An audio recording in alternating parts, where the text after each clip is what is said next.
রবিবারের অলস দুপুর কাটাচ্ছিলাম খোলা জানালা দিয়ে বাইরের দিকে তাকিয়ে।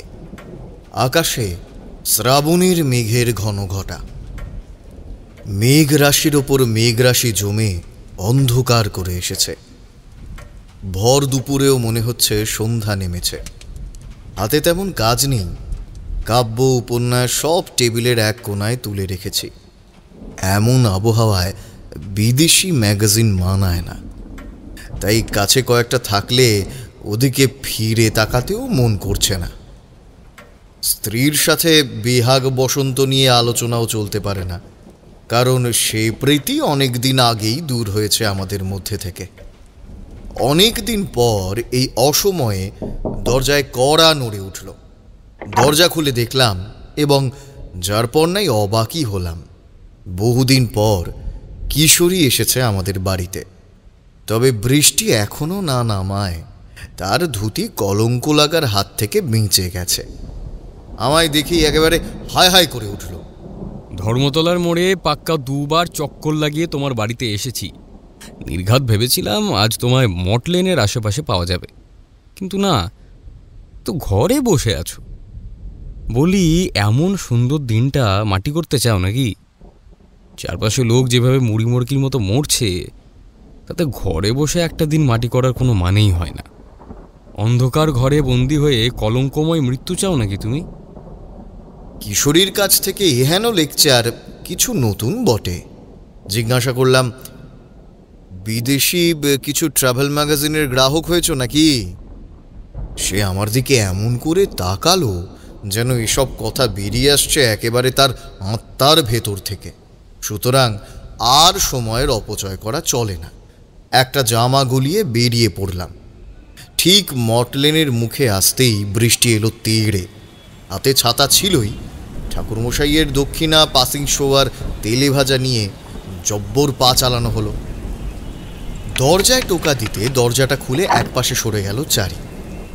অনেক দিন পর বাইরের আলো থেকে এই অন্ধকার ঘরটার মধ্যে এসে আমাদের চোখের সামনে উন্মুক্ত হয়ে গেল একটা বিরাট বৈচিত্র্যময় জগতের উদ্ভাসিত আলোকপথ।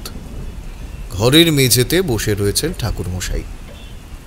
কিশোরী অনেকদিন উদ্ভট গল্প গাঁজাখুরি এইসব আর বলে না, তবে সুযোগ পেলেই ফোড়ন কাটতেও ছাড়ে না। ঠাকুরমশাইয়ের সামনে গিয়ে বসলাম আমরা। এবারে বেশ কিছুদিন আসা হয়নি। তারানাথকে দেখে যত না বিরহ অনুভব হয়, তাকে একবার চোখের সামনে দেখে ফেললে বিরহ যেন দ্বিগুণ হয়ে ওঠে। এই সেদিন ঘুরে গেলেও এই বাড়ির মায়া এমনই মনে হয় যেন বহুকাল আসা হয়নি। একটা মন কেমন করতে থাকে সর্বদা। অনেক দিন ঠাকুরমশাইয়ের কণ্ঠ না শুনলে মনে হয় জীবনে কিছু একটা বাকি থেকে যাচ্ছে। সব কিছুই হচ্ছে, কিন্তু তাও কেমন একটা খালি খালি ভাব। আমাদের হাবভাব দেখে তারানাথ বললেন, এতদিন পর যখন উদয় হয়েছ, তখন আজ একটা অন্য রকমের ঘটনা শোনাই তোমাদের। আমি নড়ে চড়ে বসলাম। তারানাথ বললেন, তোমরা যদি ভেবে থাকো যে আমি শুধুমাত্র এই 10 গজ জায়গার মধ্যেই পরিভ্রমণ করেছি, তাহলে ভুল করবে। কয়েকবার এমন হয়েছে আমি হিমালয়ের পাদদেশ পর্যন্ত পৌঁছে গেছি। কিশোরী বললে, ইয়ে, একেবারে হিমালয় ঠাকুরমশাই? আমি কটমট করে তাকালাম কিশোরীর দিকে। ঠাকুরমশাই গা না করেই বললেন, তা তখন কি আর পথকে পথ মনে করেছি গো? ভয় ডর কোনোদিনই ছিল না শরীরে। দুর্লঙ্ঘ টান অনুভব করেছি বিপদ আর রহস্যের। জীবন যেখানে ছুটিয়ে নিয়ে গেছি নির্দ্বিধায়। সময়টা তখন যখন বার দুয়েক এদিক ওদিক থেকে ঘরে টেনে আনার পরেও ঘরে আর কিছুতেই মন বসাতে পারলাম না। তখনকার ততদিনে আমাদের গ্রামের সবাই আমাকে একরকম ভবঘুরে সাধক বলেই ধরে নিয়েছে। যদিও লাল বস্ত্র পরে ঘুরি বটে, তবে বিশেষ সাধনার খোঁজ তখনও পাইনি। সেবার ঘর পালিয়ে এক সাধু দলের সাথে মিলে হাঁটা লাগালাম উত্তরের পথে। তখনও জানতাম না যে এই পথ কতটা ভয়ানক হতে চলেছে।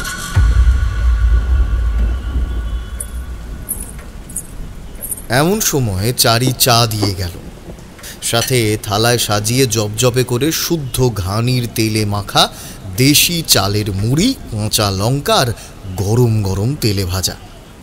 চারি চলেই যাচ্ছিল, আমি জিজ্ঞাসা করলাম, কিরে সবগুলো যে এখানে দিয়ে গেলি, তুই খেলি না যে? আমার জন্য আলাদা করে রেখেছি কাকাবাবু, আপনারা তো অনেক এনেছেন, এগুলো সব আপনাদের জন্য। বলেই সে আর অপেক্ষা করল না, ছুটে ঘরের ভিতরে চলে গেল। মনটা উসখুস করতে লাগলো গল্পের জন্য, কারণ বাইরে তখন মেঘ ভেঙে পড়ছে মনে হচ্ছে। কলকাতা শহর অসময়ই অন্ধকার হয়ে এসেছে। আমরা সবাই চায়ের কাপে চুমুক লাগিয়ে অপেক্ষা করছি, কিন্তু ঠাকুরমশাই গল্প শোনানোর বদলে চার তেলে ভাজাতেই মনোযোগ দিলেন বেশি। সুতরাং বলতে বাধ্যই হলাম, ঠাকুরমশাই গল্পটা। তারানাথ চায়ের কাপে চুমুক লাগালেও মন বোধ হয় তার ফেলে আসা পুরনো দিনেই বিচরণ করছে। বললেন, কাহিনী বড় ভয়ানক, তোমরা চা জল খাবার শেষ করে ফেলো। অগত্যা পরস্পরের মুখ চাওয়াচাওয়ি করে আমরা গরম গরম সন্ধ্যা ভোজনেই মনোনিবেশ করলাম। কিছুক্ষণ পর ঠাকুরমশাই ওনার শেষ গ্রাসটা মুখে নিয়ে বললেন, এখন কি সময় চলছে জানো? স্বভাবতই আমরা পরস্পরের মুখ চাওয়াচাওয়ি করলাম আরও একবার। দিন, ক্ষণ, তিথি, নক্ষত্র এসব আমাদের মনে না থাকাই স্বাভাবিক। ঠাকুরমশাই বললেন, আজ অম্বুবাচীর শেষ দিন, মহাপুণ্যতিথি আজ। যাই হোক, যা বলছিলাম বলি। সাধুদের সাথে আমি জুটেছিলাম বীরভূম থেকে, আর গিয়ে পড়লাম একেবারে সেই সুদূর পাটালি গ্রাম। আমরা ওর মুখের দিকে চাইছে দেখে ঠাকুরমশাই নিজেই বললেন, অবাক হওয়ার কিছুই নেই। তোমরা এখন সেই জায়গাটাকে জলপাইগুড়ি নামে চেনো। তা তোমাদের তো দোষ দেওয়া যায় না, রানী পাটালির রাজত্বকাল তো কবেই ঘুচেছে। আমি যখন গিয়েছিলাম তখন সেই জায়গাকে কামতাপুর রাজ্যের অংশ বলেই ধরা হতো। তবে নিমতি জায়গাটা এখনো আছে। নিমতি ঝোড়া জলপ্রপাত ওদিকের বিখ্যাত জায়গা। তখনকার দিনে যত সব সাহেব মেমেদের আস্তানা ছিল ওই জায়গা। আমাদের গন্তব্য অবশ্য ছিল নিমতি ঝোড়ার উপরে ঘন জঙ্গলে ঢাকা এক গুহা। সেই গুহা থেকেই নাকি বয়ে এসেছে এই ঝর্ণা। তবে স্থানীয় মানুষেরাও সেখানে যেতে ভয় পায়। জঙ্গলের ভেতরে ঠিক কোথায় যে সেটার উৎস মুখ লুকোনো আছে, স্থানীয় লোকেরাও তার খোঁজ পায় না। তাছাড়া বন্য জানোয়ার আর অপদেব দেবীর ভয় তো রয়েইছে। এদিকের লোকেদের এইসব বিষয়ে বিশ্বাস প্রচুর। যেখানে এদের নাগাল পৌঁছায় না, অথবা যারা যুক্তি দিয়ে বুঝতে পারে না, তাই চাপিয়ে দেয় অপদেবতার ঘাড়ে। এভাবেই এদিকে সহস্র জনশ্রুতি গড়ে ওঠে। আমাদের দলের পাণ্ডা সাধুটি মৌনী বাবা। তার 5 জন চেলাই দল পরিচালনা করে। দলে আমাকে নিয়ে সর্বমোট 8 জন সদস্য। বাবা শুধু ইশারা করেন, আর আমরা সবাই সেই ইশারা অনুযায়ী চলি। দীক্ষিত শিষ্যরা বাবার ইশারা বোঝেন, তারাই আমাদের চালিত করে নিয়ে এসেছেন এখানে। ঝর্ণার উপরে যে যেতে হবে সেই নিয়ে দলের মধ্যে কানাঘুষো শোনাই যাচ্ছিল। তবে তখনও কেউ নিশ্চিত নয়, কারণ বাবার আদেশ আসেনি। এখনো মনে আছে সময়টা, এমনই আষাঢ় মাস, বর্ষা প্লাবিত পাহাড়ি অরণ্য ভূভাগ। আমরা সবাই ছোট ছোট পাথরের খাঁজে আশ্রয় নিয়েছি। শুধুমাত্র সবথেকে বড় আর সবথেকে ভালো গুহাটা অধিকার করেছেন বাবাজি স্বয়ং, তার মূল 2 জন সেবকের সঙ্গে। কারণ তিনি আস্তানা গাড়ার সঙ্গে সঙ্গেই ধ্যানে বসেছেন। দলের অনেক অভিজ্ঞ লোক বলছেন, এই ঝর্ণার উপরে লুকিয়ে থাকা সেই গুহায় নাকি আদি শঙ্করাচার্যের এক শিষ্য এসে অনেক কাল বাস করে গেছেন। তখন নাকি এই অঞ্চলে প্রচণ্ড জলের কষ্ট ছিল। একবার যখন সেই মহান সাধু জলকষ্টে পড়লেন, তখন মহাদেব স্বয়ং নাকি প্রকট হয়ে এই ঝর্ণার সৃষ্টি করেছিলেন।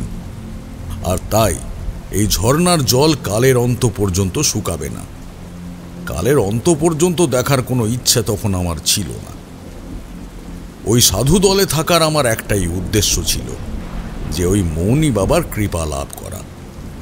এই শিষ্যদের মুখেই শুনেছিলাম যে মৌনী বাবা ধ্যানের মধ্যে মানস চক্ষে দর্শন করেছেন সেই বিশেষ স্থান যেখানে সিদ্ধি লাভ করবেন।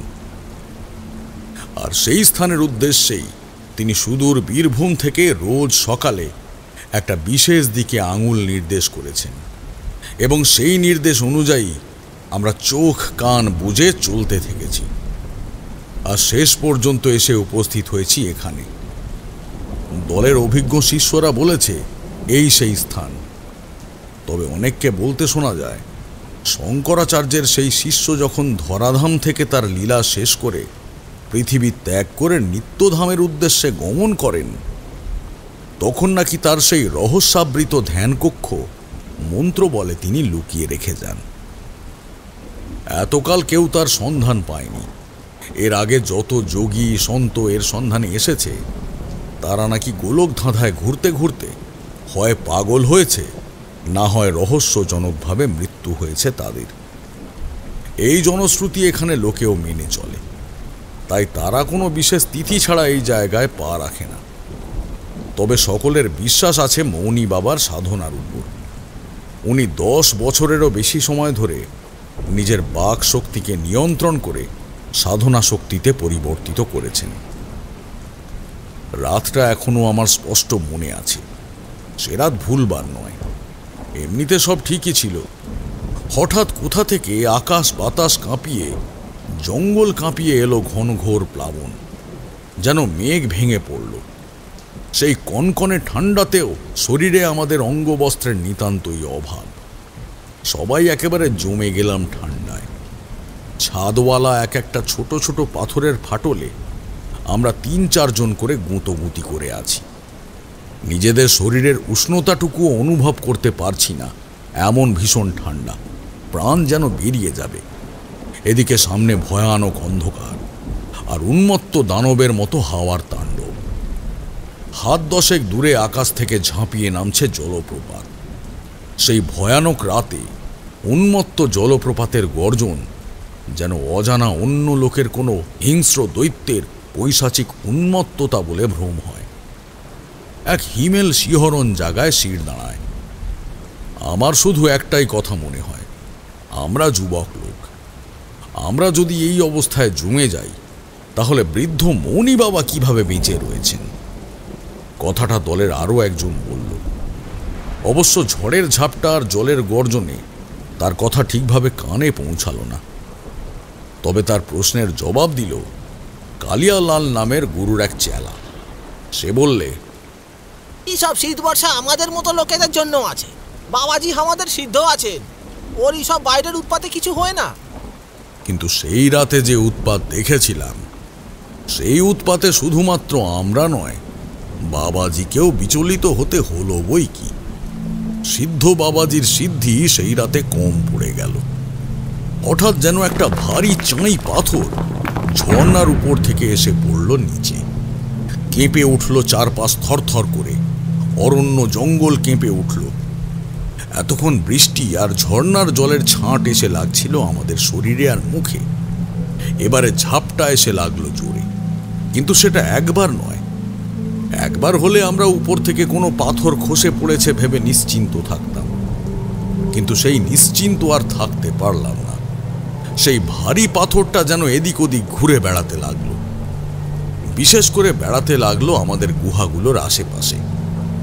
অন্ধকারে কারোর মুখ দেখা না গেলেও আমি বেশ বুঝতে পারছিলাম সবাই সবাইকে জড়িয়ে জাপটে ধরেছে আরো বেশি করে। কিন্তু কেউই বুঝতে পারছে না এই অনাহুত আগন্তুক রহস্যের কারণ। আমার কিন্তু মনে একটা অন্য কথা চলছিল।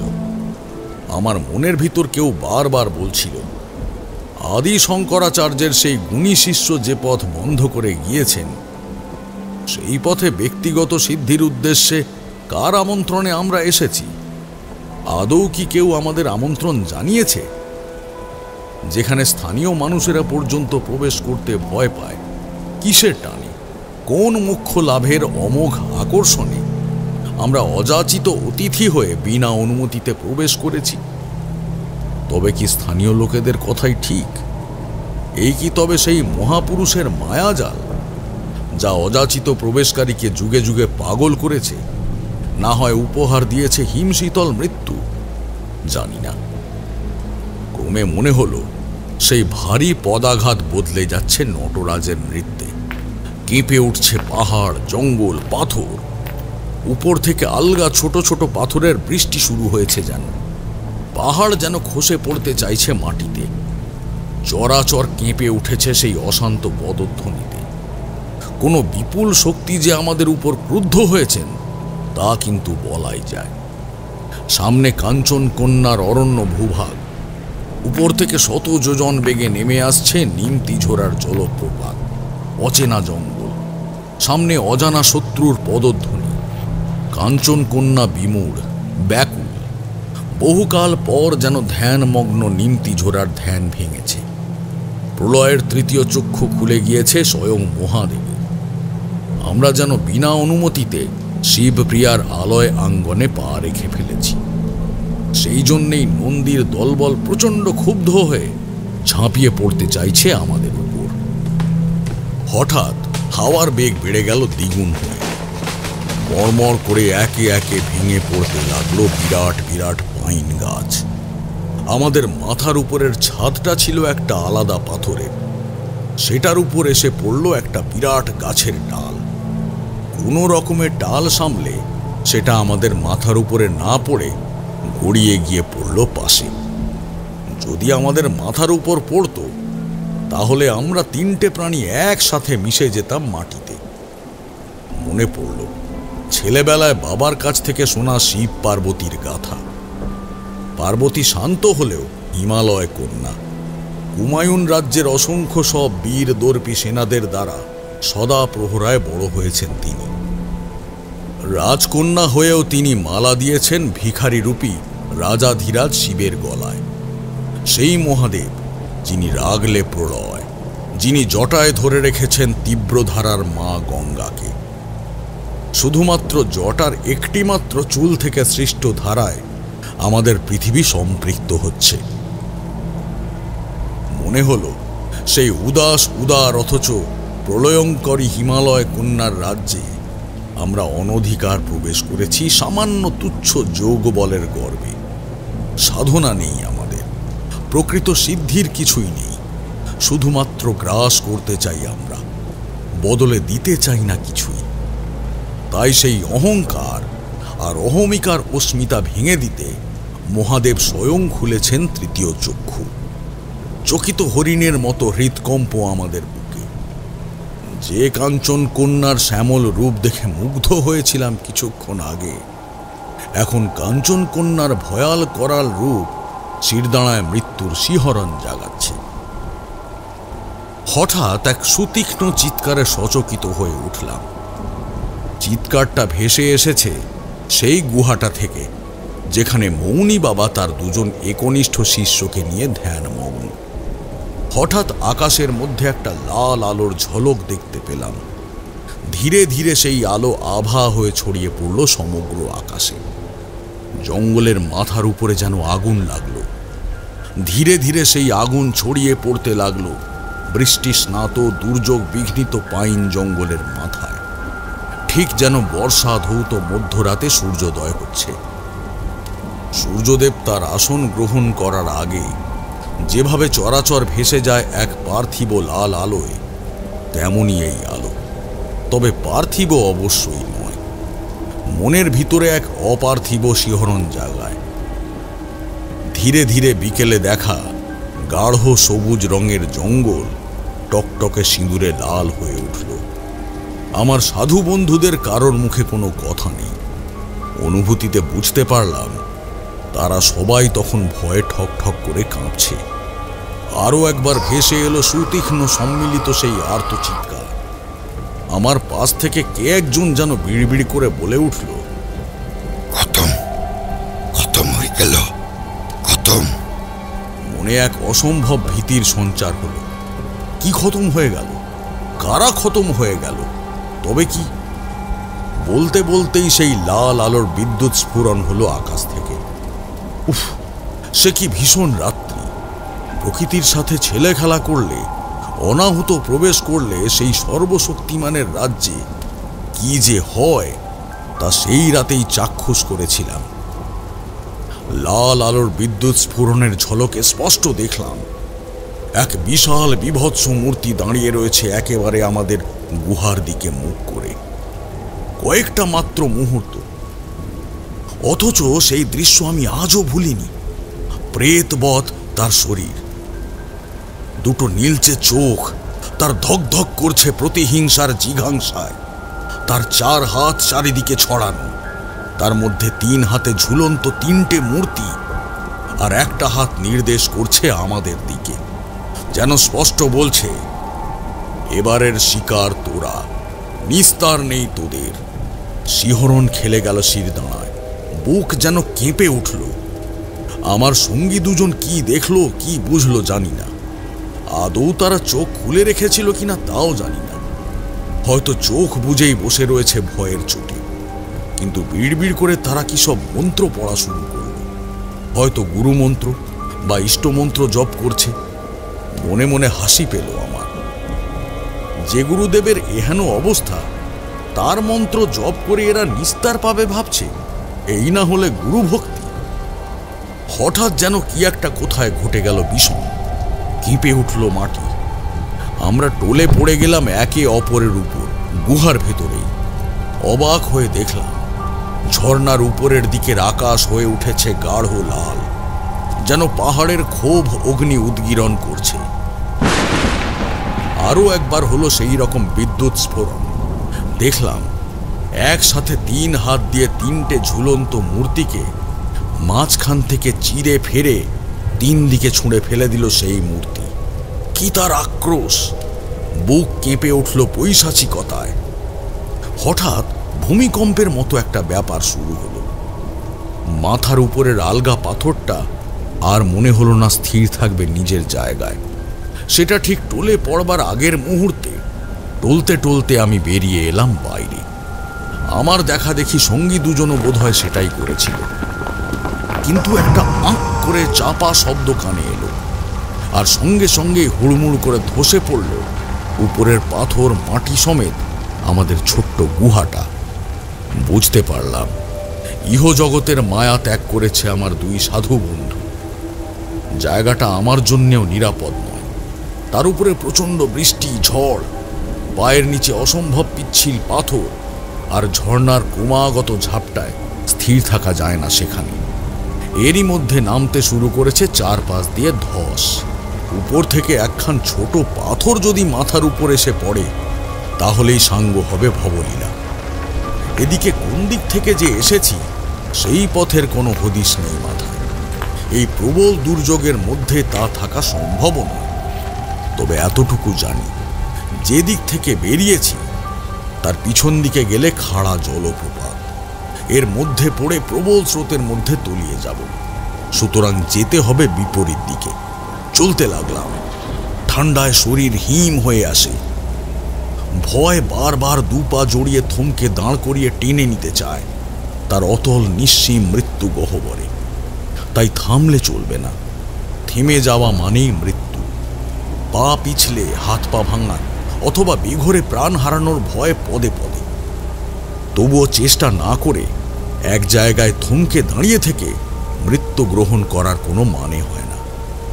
আমি আজ এখানে এসেছি যতটা না নিজের ইচ্ছায়, তার থেকে বেশি পরিস্থিতির শিকারে। তাই মনের ভেতরের এক অদম্য স্পৃহা বারবার বলছে আমাকে এগিয়ে যেতেই হবে। কিছুটা এবড়ো খেবড়ো পিচ্ছিল পাথর পার করার পর মুখোমুখি ধাক্কা খেলাম প্রচণ্ড জোরে একটা কিছুর সাথে। ঝিমঝিম করে উঠল মাথার ভিতরে। চোখের সামনে বিন্দু বিন্দু আলো দেখতে পেলাম। মনে হলো চেতনা যেন ক্ষীণ হয়ে আসছে। বুঝতে পারলাম না কিসের সাথে ধাক্কা খেয়েছি। একটু ধাতস্থ হয়ে আন্দাজ করে বুঝলাম একটা বিশাল পুরনো পাইন গাছ। এদিক সেদিক হাতড়ে বুঝলাম জঙ্গলের মধ্যে ঢুকে পড়েছি হয়তো। পথ চলতে গিয়ে বুঝলাম পথ এবারে খাড়া উঠেছে। আরো কিছুটা উঠে সত্যি চোখের সামনে সর্ষে ফুল দেখতে পেলাম। কেমন একটা ঝিম লাগলো শরীরে। ধীরে ধীরে শিথিল হয়ে এলিয়ে পড়ল দেহ। লুটিয়ে পড়লাম মাটিতে। অবিশ্রান্ত ধারা বর্ষণ হয়ে যেতে লাগলো শরীরের উপর। চেতনার শেষ মুহূর্তে বুঝলাম মাঝে মাঝে বিদ্যুৎ স্ফুরণ হচ্ছে আকাশে। ধীরে ধীরে নেমে আসছে প্রগাঢ় অন্ধকার। আহ, কি আরাম! মৃত্যু কি ঠিক এই রকম আরামেরই হয়? হয়তো পরমেশ্বর যখন নিজের দয়াসুলভ ক্রোড় এগিয়ে দেন, তখন সেই ক্রোড়ে মাথা রেখে বহু জন্মের সীমাহীন পথ চলার ক্লান্তির বিরাম ঘটে এইভাবেই। জানি না। তারানাথ ফস করে চুপ করে গেলেন। এতক্ষণ যে শুধু গল্প গোগ্রাসে গিলছিলাম না, তারানাথের সাথেই চলে গিয়েছিলাম নিমতিঝোড়া আর কাঞ্চনকন্যার জঙ্গলে, হুঁশ হলো এতক্ষণে। আর হুঁশ হয়েই অধৈর্য হয়ে উঠলাম আমরা। ঠাকুর মশাই কিন্তু নির্বিকার আয়েশ করে একটা সিগারেটে জ্বালালেন, তারপর ধোঁয়া ছেড়ে আমাদের উৎকণ্ঠিত মুখের দিকে চেয়ে রইলেন। কিশোরী জিজ্ঞাসা করল, তারপর? মৃদু হেসে তারানাথ বললেন, একদিন এমন আসবে যেদিনেই তারপরের পর আর কিছু থাকবে না। আমাকেও তো একদিন বিদায় নিতে হবে এভাবেই। যাই হোক, শোনো। চোখ ঠিক কতক্ষণ পর খুলেছিল জানি না, বরং চোখ যখন খুলল তখন বিশ্বাসই করতে পারিনি যে শরীরের ভিতরে প্রাণটা রয়েছে। মাঝখান দিয়ে বয়ে গিয়েছিল একটা গোটা দিন, এবং প্রথম যে দৃশ্যটা আমি চোখ খুলে দেখলাম তাতে মনে হলো বোধহয় এতটা সময় স্বর্গ থেকে প্রেরিত দেবদূতেদের সদৃশ্য পুষ্পক রথে চড়ে আকাশপথে উড়ে চলেছি। কারণ চোখের সামনে একটা বিস্তৃত কাঠের ছাদ, নীলের উপর বিচিত্র সব রঙে অপূর্ব সব কারুকার্য করা। অনেকক্ষণ দেখলে অবশ্য সেই কারুকার্যের একটা ধাঁচ নির্ণয় করা যায়। একটু নড়ে চড়ে উঠতে গিয়ে দেখলাম শরীরে অসম্ভব ব্যথা, কিন্তু আমায় একটু নড়াচড়া করতে দেখেই একটা চোখ নাক চাপা অশীতিপর বৃদ্ধ আমার মুখের ওপর ঝুঁকে এলো। তখনও ঠিক বুঝতে পারিনি আমার সাথে কি ঘটছে। বুঝতে পেরেছিলাম আরো পরে। বৃদ্ধের মুখে খুশির ঝলক। একটু হেসে আমার দিকে আরো একটু ঝুঁকে স্পষ্ট বাংলায় বললেন, বেটা, তুই যা করতে চেয়েছিলিস তারপরে যে বেঁচে আছিস এটাই অনেক। তবে তোর বুকে সাহস আছে, বুঝতে পেরেছি। কিছু অর্জন করবি এই সাহসের বলে এই জীবনে। আপাতত সুস্থ হয়ে ওঠ, আমি তোকে কিছু দান করব। আমার গলা দিয়ে তখন কথা বেরোনোর অবস্থা নেই। ক্ষীণ ঝাপসা চোখে চেয়ে রইলাম শুধু। বৃদ্ধ কোথায় যেন চলে গেলেন। তারপর এসে আমার মুখ খুলিয়ে একটা ছোট্ট সর্ষে দানার মতো একটা জিনিস জিভের উপর দিয়ে দিলেন। সঙ্গে সঙ্গে মাথার ভিতরে যেন আগুন খেলে গেল। স্পষ্ট অনুভব করলাম নিজের দুই চোখ দিয়ে যেন আগুনের হলকা বেরোতে চাইছে। ঝাপসা চোখ আরো বেশি ঝাপসা হয়ে এলো। ধীরে ধীরে মিলিয়ে যেতে লাগলো সবকিছু। গরুড় পুরাণের দৃশ্য মনে এলো। এইভাবেই কি আত্মাকে স্বর্গ অথবা নরকের পথে নিয়ে যাওয়া হয় 11 দিন ধরে? নরকামী আত্মা যখন ক্লান্ত অবসন্ন হয়ে পড়ে, যমদূতের দল এভাবেই তাকে জীবিত করে তোলে পুনরায় শাস্তি দেওয়ার জন্য। বুঝতে পারলাম না। ধীরে ধীরে তলিয়ে যেতে লাগলাম আবারও অতল অন্ধকারের জগতে। এর পরের ঘটনাটা মনে পড়লে আজও আমি চমকে যাই।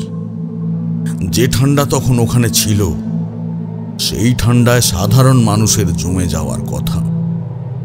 অথচ এক প্রকাণ্ড শীতের রাতে আমার হঠাৎ করে যখন আবার জ্ঞান ফিরে আসে, আমি দিক বিদিক জ্ঞান শূন্য হয়ে প্রায় অর্ধ উলঙ্গ শরীরে দরজা খুলে নেমে আসি অন্ধকার জঙ্গলে। তখন বোধহয় মাঝ রাত। খাঁ খাঁ অন্ধকার চারদিকে। হঠাৎ একটা শক্ত হাত আমার কাঁধ খামচে ধরে। চমকে পিছনে তাকিয়ে দেখি শক্ত চোখে তাকিয়ে আছেন সেই বৃদ্ধ। বৃদ্ধর নুয়ে পড়া শরীর, অথচ তার হাতের চাপে বুঝলাম প্রচণ্ড শক্তি তার দেহে। তার তুলনায় আমি কিছুই নই। এরপর হাত ধরে আমায় টানতে টানতে ঘরের ভেতরে নিয়ে এলেন। এতক্ষণে বুঝলাম এটাই বৃদ্ধের কুটির, আর আমি ছিলাম ঢুকেই একটা বড় ঘরের কোণায়। এবার আমায় নিয়ে গেলেন পাশ দিয়ে অন্য একটা ঘরে। সেই ঘরটা অদ্ভুত লাল রঙের। মেঝের কার্পেট থেকে কাঠের ছাদ, কাঠের দেওয়াল সবটাই লাল রং। আর দেওয়ালে দেওয়ালে ছাদে এক অদ্ভুত ধরনের ত্রিভুজ, আর তার মধ্যে অদ্ভুত কিছু নকশা আঁকা। মোটা দুটো কুশানের একটায় আমাকে বসিয়ে একটায় আমার মুখোমুখি বসলেন বৃদ্ধ। ঘরের কোণে কোথায় যেন একটা চর্বির আলো জ্বলছে, তার আভায় অদ্ভুত এক রহস্য ঘনিয়ে রয়েছে চারপাশে। আমার চোখে চোখ রেখে বৃদ্ধ বললেন, তোর নাম তারানাথ? বাংলাদেশ থেকে এখানে এসেছিস কিসের টানে? কি জয় করতে চাস তুই? চমকে উঠলাম। সত্যি তো, কি জয় করার জন্য ছুটে এসেছি আমি। যাদের দলে পড়ে আমি সেই কোন দেশ থেকে এত দূরে এসে পড়েছি তারা কারা? কি মোক্ষ দিতে পারতো আমায়? উত্তর দিতে পারলাম না, চুপ করে রইলাম। বৃদ্ধ বলল, তোর জীবনের উদ্দেশ্য, জীবনের রহস্যকে জানা। তুই মোক্ষ লাভের জন্য নয়, জীবনের রহস্য উদ্ঘাটনের জন্য পথে নেমেছিস। তাহলে শোন, তুই যে পথ ধারণ করে এগোচ্ছিস সেই পথের অনেক ঋণ। একদিন আমিও চেয়েছিলাম জঙ্গলের উপরে ওই যে ভয়ানক নিমতিঝোড়ার জলপ্রপাত, ওর বুকের ভেতর লুকানো সেই রহস্যময় গুহার ভেতর প্রবেশ করে সাধনা করতে পারিনি, কিন্তু হাল ছাড়িনি আমি। কত যুগ ধরে যে এইভাবে এক জায়গায় বসে সাধনা করার পর সেই ক্ষমতা লাভ করেছি আমি, তার ঠিক নেই। তবে সিদ্ধি যখন এসেছে তখন সামর্থ্য হারিয়েছে, অন্তত একা জয় করার সামর্থ্য হারিয়েছে। তোরা এমন একটা সময় বেছে নিয়েছিলিস না জেনেই যে ওই সময় ওটা জয় করতে যাওয়া অসম্ভব। বুঝলে তো, আমার তখন যুবক বয়স। তার উপর ওই বৃদ্ধ সুস্থ করার জন্যে কোন ওষুধ খাইয়েছিল আমি জানি না। শরীরে তখন ভীষণ বল, আমার মন বাধাহীন। নির্দ্বিধায় বৃদ্ধকে জিজ্ঞেস করলাম, অসম্ভব কেন? এখন কি এমন দিন যে ওখানে প্রবেশ করা যাবে না? বৃদ্ধ বোধ হয় আমার অজ্ঞতায় একটু করুণা অনুভব করলেন। একটু থেমে একটা নিঃশ্বাস ফেলে বললেন, অম্বুবাচী বুঝিস? তোদের দেশে আমি বহুদিন সাধনা করেছি, তাছাড়া কামাখ্যায় ছিলাম আরও অনেক দিন। শোন তাহলে, অম্বু শব্দের অর্থ জল ও বাচী শব্দের অর্থ বৃদ্ধি। অর্থাৎ এই অম্বুবাচীর সময় নারীর মতো আমাদের ধরিত্রীও রজস্বলা হন, অর্থাৎ নতুন সৃষ্টি প্রক্রিয়ায় মেতে ওঠেন জননীয়। সন্তানের মতো মাতৃরূপ প্রকৃতিও যেন এক সুতোয় বাঁধা পড়ে। নারী হলো সৃষ্টির কারণ, সেই সৃষ্টির মূলে থাকে ঋতুস্রাব। সুতরাং বুঝতেই পারছো এটি বড় পবিত্র সময়। নারীর সেই পবিত্রতা অবলোকন করতে গেলে প্রথমে নিজেকে পবিত্র হতে হয়। মনের ভিতর থেকে কাম, ক্রোধ, লোভ, মোহ, মাৎসর্য সমস্ত ত্যাগ করতে হয়। না হলে মা যে মা হয়ে ওঠে না, মাও হয়ে ওঠে অন্য আর যে কোনো নারী। মৌন থেকে যদি সিদ্ধি লাভ করা যেত তাহলে সমস্ত মৌনী বাবা ধরাধাম ছেড়ে স্বর্গলোকে পাড়ি দিত না। তাহলে এত কষ্ট করে মৌনী ব্রত ধারণ করার কারণ কি? ওটা একটা মার্গ, হাজারো মার্গের একটা মার্গ হলো মৌনব্রত। আমরা সব সময় যে একেবারে কামুক হয়ে উঠি এমনটা নয়। আমাদের ভিতরের যে সমস্ত দানবগুলো বসে রয়েছে তারা সময় সময় আক্রমণ করে আমাদের উপরে। কিন্তু আমরা সর্বদা যে শক্তির অপচয় করি সেটা বাক শক্তি। তাই এই বাককে নিয়ন্ত্রণ করে সাধন পথে অগ্রসর হওয়ার বিধান দেওয়া রয়েছে। এর মানে এটা নয় যে সমস্ত মৌনী বাবা ঈশ্বরের দর্শন করে রোজ, তার জন্য পবিত্রতা লাগে। যে পবিত্রতা ছিল শঙ্করাচার্যের চতুর্থ শিষ্য সুরেশ্বরাচার্যর। সমস্ত শিষ্যদের যখন একে একে দায়িত্ব দিলেন শঙ্করাচার্য, তখন সুরেশ্বরাচার্য ভাবলেন তিনি চতুর্থ শিষ্য বলে তাকে কি কৃপা করবেন না শঙ্করাচার্য? কিন্তু সব থেকে বড় কৃপাটা যে তার জন্য তুলে রেখেছিলেন এটা কেউই বুঝতে পারেননি। তখন সুরেশ্বরকে দিলেন পরিব্রাজকের দায়িত্ব। তুমি তো জানোই তারানাথ, শঙ্করাচার্য ছিলেন স্বয়ং বাবা মহেশ্বরের অবতার। শঙ্করাচার্য চলে যাওয়ার পর 4 জন শিষ্য নিজেদের দায়িত্ব গ্রহণ করলেন। সুরেশ্বরাচার্য বেরিয়ে পড়লেন পরিভ্রমণে। তিনিই তার পরিভ্রমণ কালে এসেছিলেন এই পবিত্র কাঞ্চনকন্যার জঙ্গলে। লোকগাথা বলে দেবী স্বয়ং এই স্থানে রজস্বলা হয়েছিলেন। সেই সময় 4 জন প্রহরী ছিল দেবীর পাহারায়। তার মধ্যে একজন ছিলেন স্বয়ং মহাদেব রুদ্র চামুণ্ড রূপে। কয়েকজন দুর্বৃত্ত অসুর সেই সময় অনধিকার প্রবেশ করার চেষ্টা করে এই জঙ্গলে। একে একে দেবীর 3 জন প্রহরীকে যখন তারা পরাস্ত করে, তখন তাদের সামনে উদয় হন রুদ্র চামুণ্ড।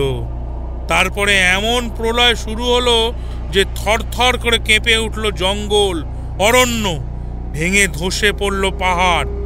ভূমিকম্প শুরু হলো দিকে দিকে। জঙ্গলের পশু পাখি ভয়ে জঙ্গল ত্যাগ করে পালিয়ে গেল। গোলকধাঁধার সৃষ্টি হলো চারিদিকে। আর সেই গোলকধাঁধায় ঘুরতে ঘুরতে ক্লান্ত হয়ে তারা চারপাশে শুধু দেখতে পেল ভয়ানক সেই প্রচণ্ড রুদ্র চামুণ্ডর রূপ, করাল রূপী মুখ, 4 হাত, প্রেতবৎ বিশাল শরীর। অসুরগুলোকে 4 হাতে চিরে ফিরে ওই ঝর্ণার অতলে ছুঁড়ে ফেলে দিল চামুণ্ড। দেবী তখন ধ্যানমগ্না। দেবীর ধ্যানে ধরা দিল এই প্রলয়ের ঘটনা। দেবী মানসচক্ষে দেখলেন সব। সন্তান ধর্ষক হতে পারে, মা কি কখনো হতে পারে? মা সর্বদা করুণার অবতার। দেবী আদেশ করলেন চামুণ্ডকে, মুক্তি দিতে হবে ওদের সকলকে। সঙ্গে সঙ্গে নিমতি ঝোড়ার প্রপাত সরোবরে ফুটে উঠল শতদল। 4 জন মহেশের রথে চেপে গমন করল মহেশ ধামে। তারপর থেকেই ওই স্থান যেমন অযাচিতের মৃত্যুর কারণ, তেমনি ওখানে মৃত্যু ও মোক্ষ দেয়। এতক্ষণে টনক নড়ল আমার। একটা সঠিক প্রশ্ন করলাম বৃদ্ধকে। তার মানে আমি কি এখনো মোক্ষ পাওয়ার যোগ্য হইনি? আর সেই জন্যেই কি সকলের মধ্যে থেকে কেবলমাত্র আমি বেঁচে ফিরে এলাম? বৃদ্ধ চোখে চোখ রেখে গম্ভীর স্বরে বললেন, তুই এখনো কিছুই পাসনি তারানাথ। তবে মোক্ষর থেকেও বড় কি জানিস? ঈশ্বরের চরণ সেবা লাভ। হিমালয়ের কন্ধরে কত যোগী মহাপুরুষ সেই কালের আদি থেকে ধ্যানমগ্ন হয়ে বসে রয়েছেন। কেন কেন সেই অঘরী দেবী অথবা বৌদ্ধ সাধকের দল এই ক্ষীণ স্থূল শরীরটাকে আশ্রয় করে আজও রয়েছেন? তার কারণ আজ যে তুই আমি সাধনার পথে অগ্রসর হচ্ছি, তা তাদেরই কৃপা। তারা নিজ নিজ ঈশ্বরের চরণ প্রসাদ লাভ করে আমাদের মতো অপারগদের করুণা দান করে চলেছেন নিঃশব্দে। নিজেকে বট গাছের মতো করে তোল তারানাথ। এবার আমি একটু চমকে উঠলাম। একটা অদ্ভুত গুম গুম শব্দ আসছে কোথা থেকে। শব্দটা যে হঠাৎ শুরু হয়েছে এমন নয়। মনে হলো শব্দটা আমি শুনেছিলাম ঘুমের মধ্যেও। আর ওই শব্দটার টানেই আমি উঠে গিয়েছিলাম সব ভুলে। শব্দটার একটা তাল আছে, একটা লয়ে বেজে চলেছে শব্দটা। ধীরে ধীরে প্রবল হচ্ছে যেন। হালকা হালকা অনুরণন সৃষ্টি হচ্ছে বৃদ্ধের এই কাঠের কুটিরে। আমাকে সচকিত হতে দেখে বৃদ্ধ বললেন, মহাদেবের ডমরু বাজছে। যাদের ভিতর স্বয়ং মহাদেব বাস করেন তাদের কানেই প্রবেশ করে এই ধ্বনি। তুই শুনছিস? তার মানে তোর উপরে তার অসীম কৃপা রয়েছে। তোকে এগোতেই হবে সেই পথে, যে পথ এখান থেকে বহু দূর। আমার হয়তো চলা হবে না, তবে সারা জীবন তোকে মনে রাখতে হবে সেই যাত্রাপথের কথা, যে যাত্রাপথ হুমায়ুন হিমালয় হয়ে দেবধামে চলে গিয়েছে। সেই রাতটা সেভাবেই কেটে গেল বৃদ্ধের মুখে আধ্যাত্মিকতার কথা শুনতে শুনতে। পরবর্তী কয়েকদিনে বুঝতে পারলাম এটা বৃদ্ধের আশ্রম।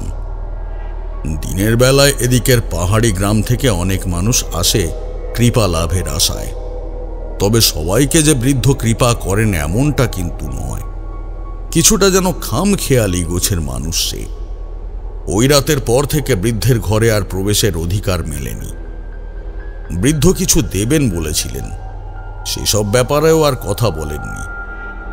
সারাক্ষণ নিজের ঘরের মধ্যে ঢুকে কি সব অদ্ভুত সাধনার মধ্যে ডুবে থাকেন। আমি এদিক ওদিক ঘুরে বেড়াই। একদিন একটা উঁচু পাহাড়ের উপর উঠে দেখলাম আবার সেই রাতের সেই নিমতি ঝোড়ার প্রপাত নেমে আসছে আকাশ মার্গ থেকে। অদ্ভুত একটা শান্তি রয়েছে এদিকের অরণ্য মহলে। একটা পাখিও ডাকে না কোথাও। কোনোদিন ভুলেও একটা পশুর চেহারা দেখিনি। চারপাশেই কেমন যেন একটা খাঁ খাঁ করা নৈরাশ্য। মাঝে মাঝে শুনি বন্ধ দরজার ভেতর থেকে বৃদ্ধের অদ্ভুত কিছু মন্ত্রপাঠ। সেদিন আমি আমার জায়গায় ঘুমাচ্ছিলাম। রাত গভীর। হঠাৎ কি যেন একটা অনুভূতিতে ঘুমটা ভেঙে গেল চট করে। ঘাড় ফেরাতে গিয়ে দেখি শক্তি নেই। কিছু যেন একটা ঘটছে, তবে কি ঘটছে ঠিক বুঝতে পারলাম না। কারা যেন যাতায়াত করছে, অথচ চোখে কিছুই দেখতে পাচ্ছি না। মন দিয়ে কেবল অনুভব করছি সেই অশরীরী যাতায়াত। কত সব যেন নারী কণ্ঠের ফিসফাস শব্দ। একটা সন্দেহ হলো বৃদ্ধের উপর, কিছুটা রাগও হলো। ততদিনে আমি যে একেবারে কাঁচা সাধক তা নয়। এইসব পাহাড়ি জঙ্গলে এমন অনেক পিশাচ সিদ্ধ সাধক থাকে যারা ভয়ানক সব কামুক অশরীরী উপদেবীদের সাধনা করে। মাথায় রাগ চেপে গেল। ঠিক করলাম পরদিনই স্থান ত্যাগ করব। মাথায় থাকুক হুমায়ুন হিমালয়, মাথায় থাকুক নন্দা দেবী, নিমতিঝোড়া আর কাঞ্চন কন্যা। আমি যেই দেশের মানুষ সেই দেশে গিয়েই শান্তি পাব।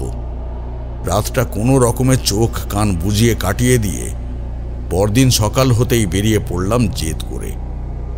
কোন দিকে চলতে হবে জানি না তেমন, তবে কিছুটা দূরেই একটা ছোট্ট পাহাড়ি গ্রাম আছে জানি। দেখেওছি জঙ্গলের ভিতর দিয়ে উত্তর পথের যে রাস্তা, সেই দিক থেকে লোকজনকে বুড়োর আশ্রমে আসতে। সেই পথেই হনহন করে চলতে লাগলাম। তখনও সকাল ভালো করে ফোটেনি। পথেই আলো ফুটল। কিছুক্ষণ পরেই দেখতে পেলাম একটা খাদ বরাবর নিচে ছোট ছোট কাঠের চাল। বুঝলাম এটাই সেই গ্রাম। উদ্দেশ্য গ্রামে জিজ্ঞেস করে পথ জেনে বেরিয়ে যাওয়া। মাথায় থাকুক সুরেশ্বরাচার্যের কৃপাধন্য নিমতিঝোড়ায় সাধনা। উন্মত্ত হয়ে পথ চলছি তখন। কয়েকবার আলগা পাথরে হোঁচট খেয়ে পড়লাম। কাপড় সামলে উঠেও দাঁড়ালাম। সহজ পথ জানা নেই বলে পৌঁছতে লাগলো বেশ কিছুক্ষণ, কিন্তু গিয়েই চমক লাগলো। জীবন দেবতা যাকে নিজে পথে বের করে আনে, তার সাধ্য কি পথ ত্যাগ করে ঘরে ফেরার। বুঝতে পারলাম আমি পিছনের পথ দিয়ে ঢুকেছি গ্রামে, কিন্তু প্রথমেই আমাকে যা আকর্ষণ করল তা হলো রক্তের ছাপ। একেবারে টাটকা তাজা রক্তের ছাপ। শরীরটা কেমন করে উঠল। গ্রামের ভিতরে ঢুকে শুনতে পেলাম হাহাকার। ছোট্ট গ্রামটা যেন উত্তাল হয়ে আছে। বুঝতে পারলাম না কি এমন বিপর্যয় হঠাৎ করে ঘটে গেছে। এই গ্রামের অনেকেই মোটামুটি আমাকে চিনে। বুড়ো বাবার আশ্রমে আসা নতুন সাধুকে অনেকেই দেখেছে আগ্রহ করে। একটা খুব বৃদ্ধ লোক এগিয়ে এলো আমার কাছে, এবং তার সাথে একজন যুবক। বৃদ্ধ লোকটার মুখ ভয়ানক গম্ভীর, আর যুবক লোকটার ততটাই দুঃখী। যুবকটি তাদের পাহাড়ি টানে বলল, সাধু বাবা, আমি মাং লিম্বু। আর ইনি আমার বাবা তিন লিম্বু। আমাদের গ্রামে একটা মস্ত বিপদ হয়েছে সাধু বাবা। আমি তাকিয়ে রইলাম বাবা ছেলের দিকে। এই গ্রামটা লিম্বুদের গ্রাম, আমরা সবাই লিম্বু। কি ঘটেছে? এবারে বৃদ্ধ ভদ্রলোক কষ্ট করে একটা নিঃশ্বাস টেনে নিয়ে ঝড়ের মতো বলল, আমাদের গ্রামে বন্য জন্তু জানোয়ারের উপদ্রব কোনোদিনই ছিল না, কিন্তু কদিন ধরেই রাতের বেলায় অনেকে বলতো একটা হায়নার মতো জন্তু ঘুরতো গ্রামে, অথচ কেউ ঠিকঠাক দেখেনি। সবাই কেবল দেখতো তার ছায়া ছায়া অবয়ব। কয়েকজন এসে বলেছে আমার কাছে, বিশ্বাস করিনি। আমি এই গ্রামের মুখিয়া, আমি বিশ্বাস না করাতে ওরা উপরে বুড়ো বাবার আশ্রমে গিয়েছিল। তাহলে ঠিক দুদিনের মধ্যেই। কথা শেষ করতে পারলেন না বৃদ্ধ। কষ্ট চেপে রাখতে না পেরে ফুঁপিয়ে কেঁদে উঠলেন। দমকে দমকে ফুলে ফুলে উঠতে লাগলো তার শরীর। একটু জোরের সাথেই এবার জিজ্ঞেস করলাম, কি হয়েছেটা কি? কাঁদছো কেন তুমি? এবারে ওর ছেলে উত্তর দিল, এই গ্রামে একটি মেয়ে দুদিন আগে রজস্বলা হয়েছিল। গত রাতে সে বাইরে বেরিয়েছিল, তারপর থেকে নিখোঁজ। কোনো বন্য জন্তুও যদি গ্রামে এসে থাকে তাহলে জঙ্গলে অথবা গ্রামের নরম মাটিতে তার পায়ের ছাপ থাকবেই।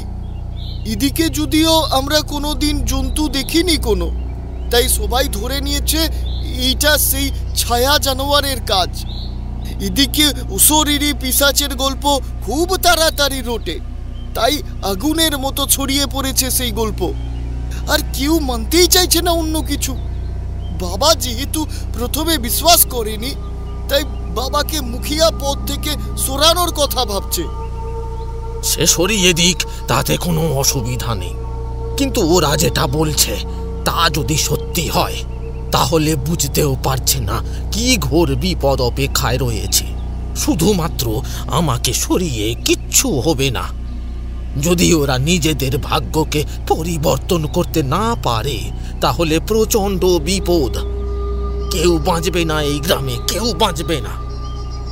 হঠাৎ করে কানে এলো একটা চিল চিৎকার, একটা অসহায় নারী কণ্ঠের আকুল আবেদন।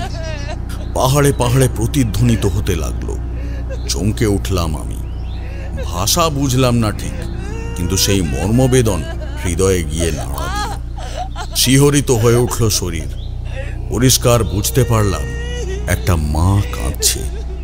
মা কাঁদছে তার মেয়ে হারানোর বেদনায়। একটা নিঃশ্বাস ফেললেন তারানাথ, তারপর বললেন,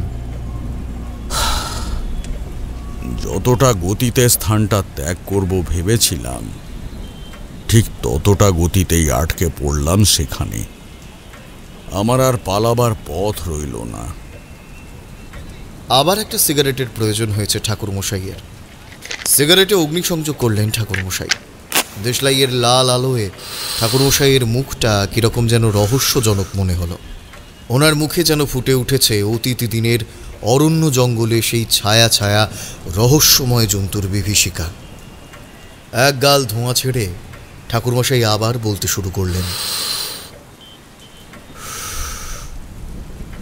আমাকে থেকে যেতেই হলো গ্রামে। কেউ ছাড়ল না। বুঝলাম গ্রামের মধ্যে দুই ধরনের মানুষ রয়েছে। একদল উপরের ওই বুড়োকে প্রচণ্ড বিশ্বাস করে এবং একদল বিশ্বাস করে না একদমই। তবে অবিশ্বাসীর সংখ্যাটা নেহাতি কম। আমার মন কিন্তু বুড়োর প্রতি বেশ বিরূপ।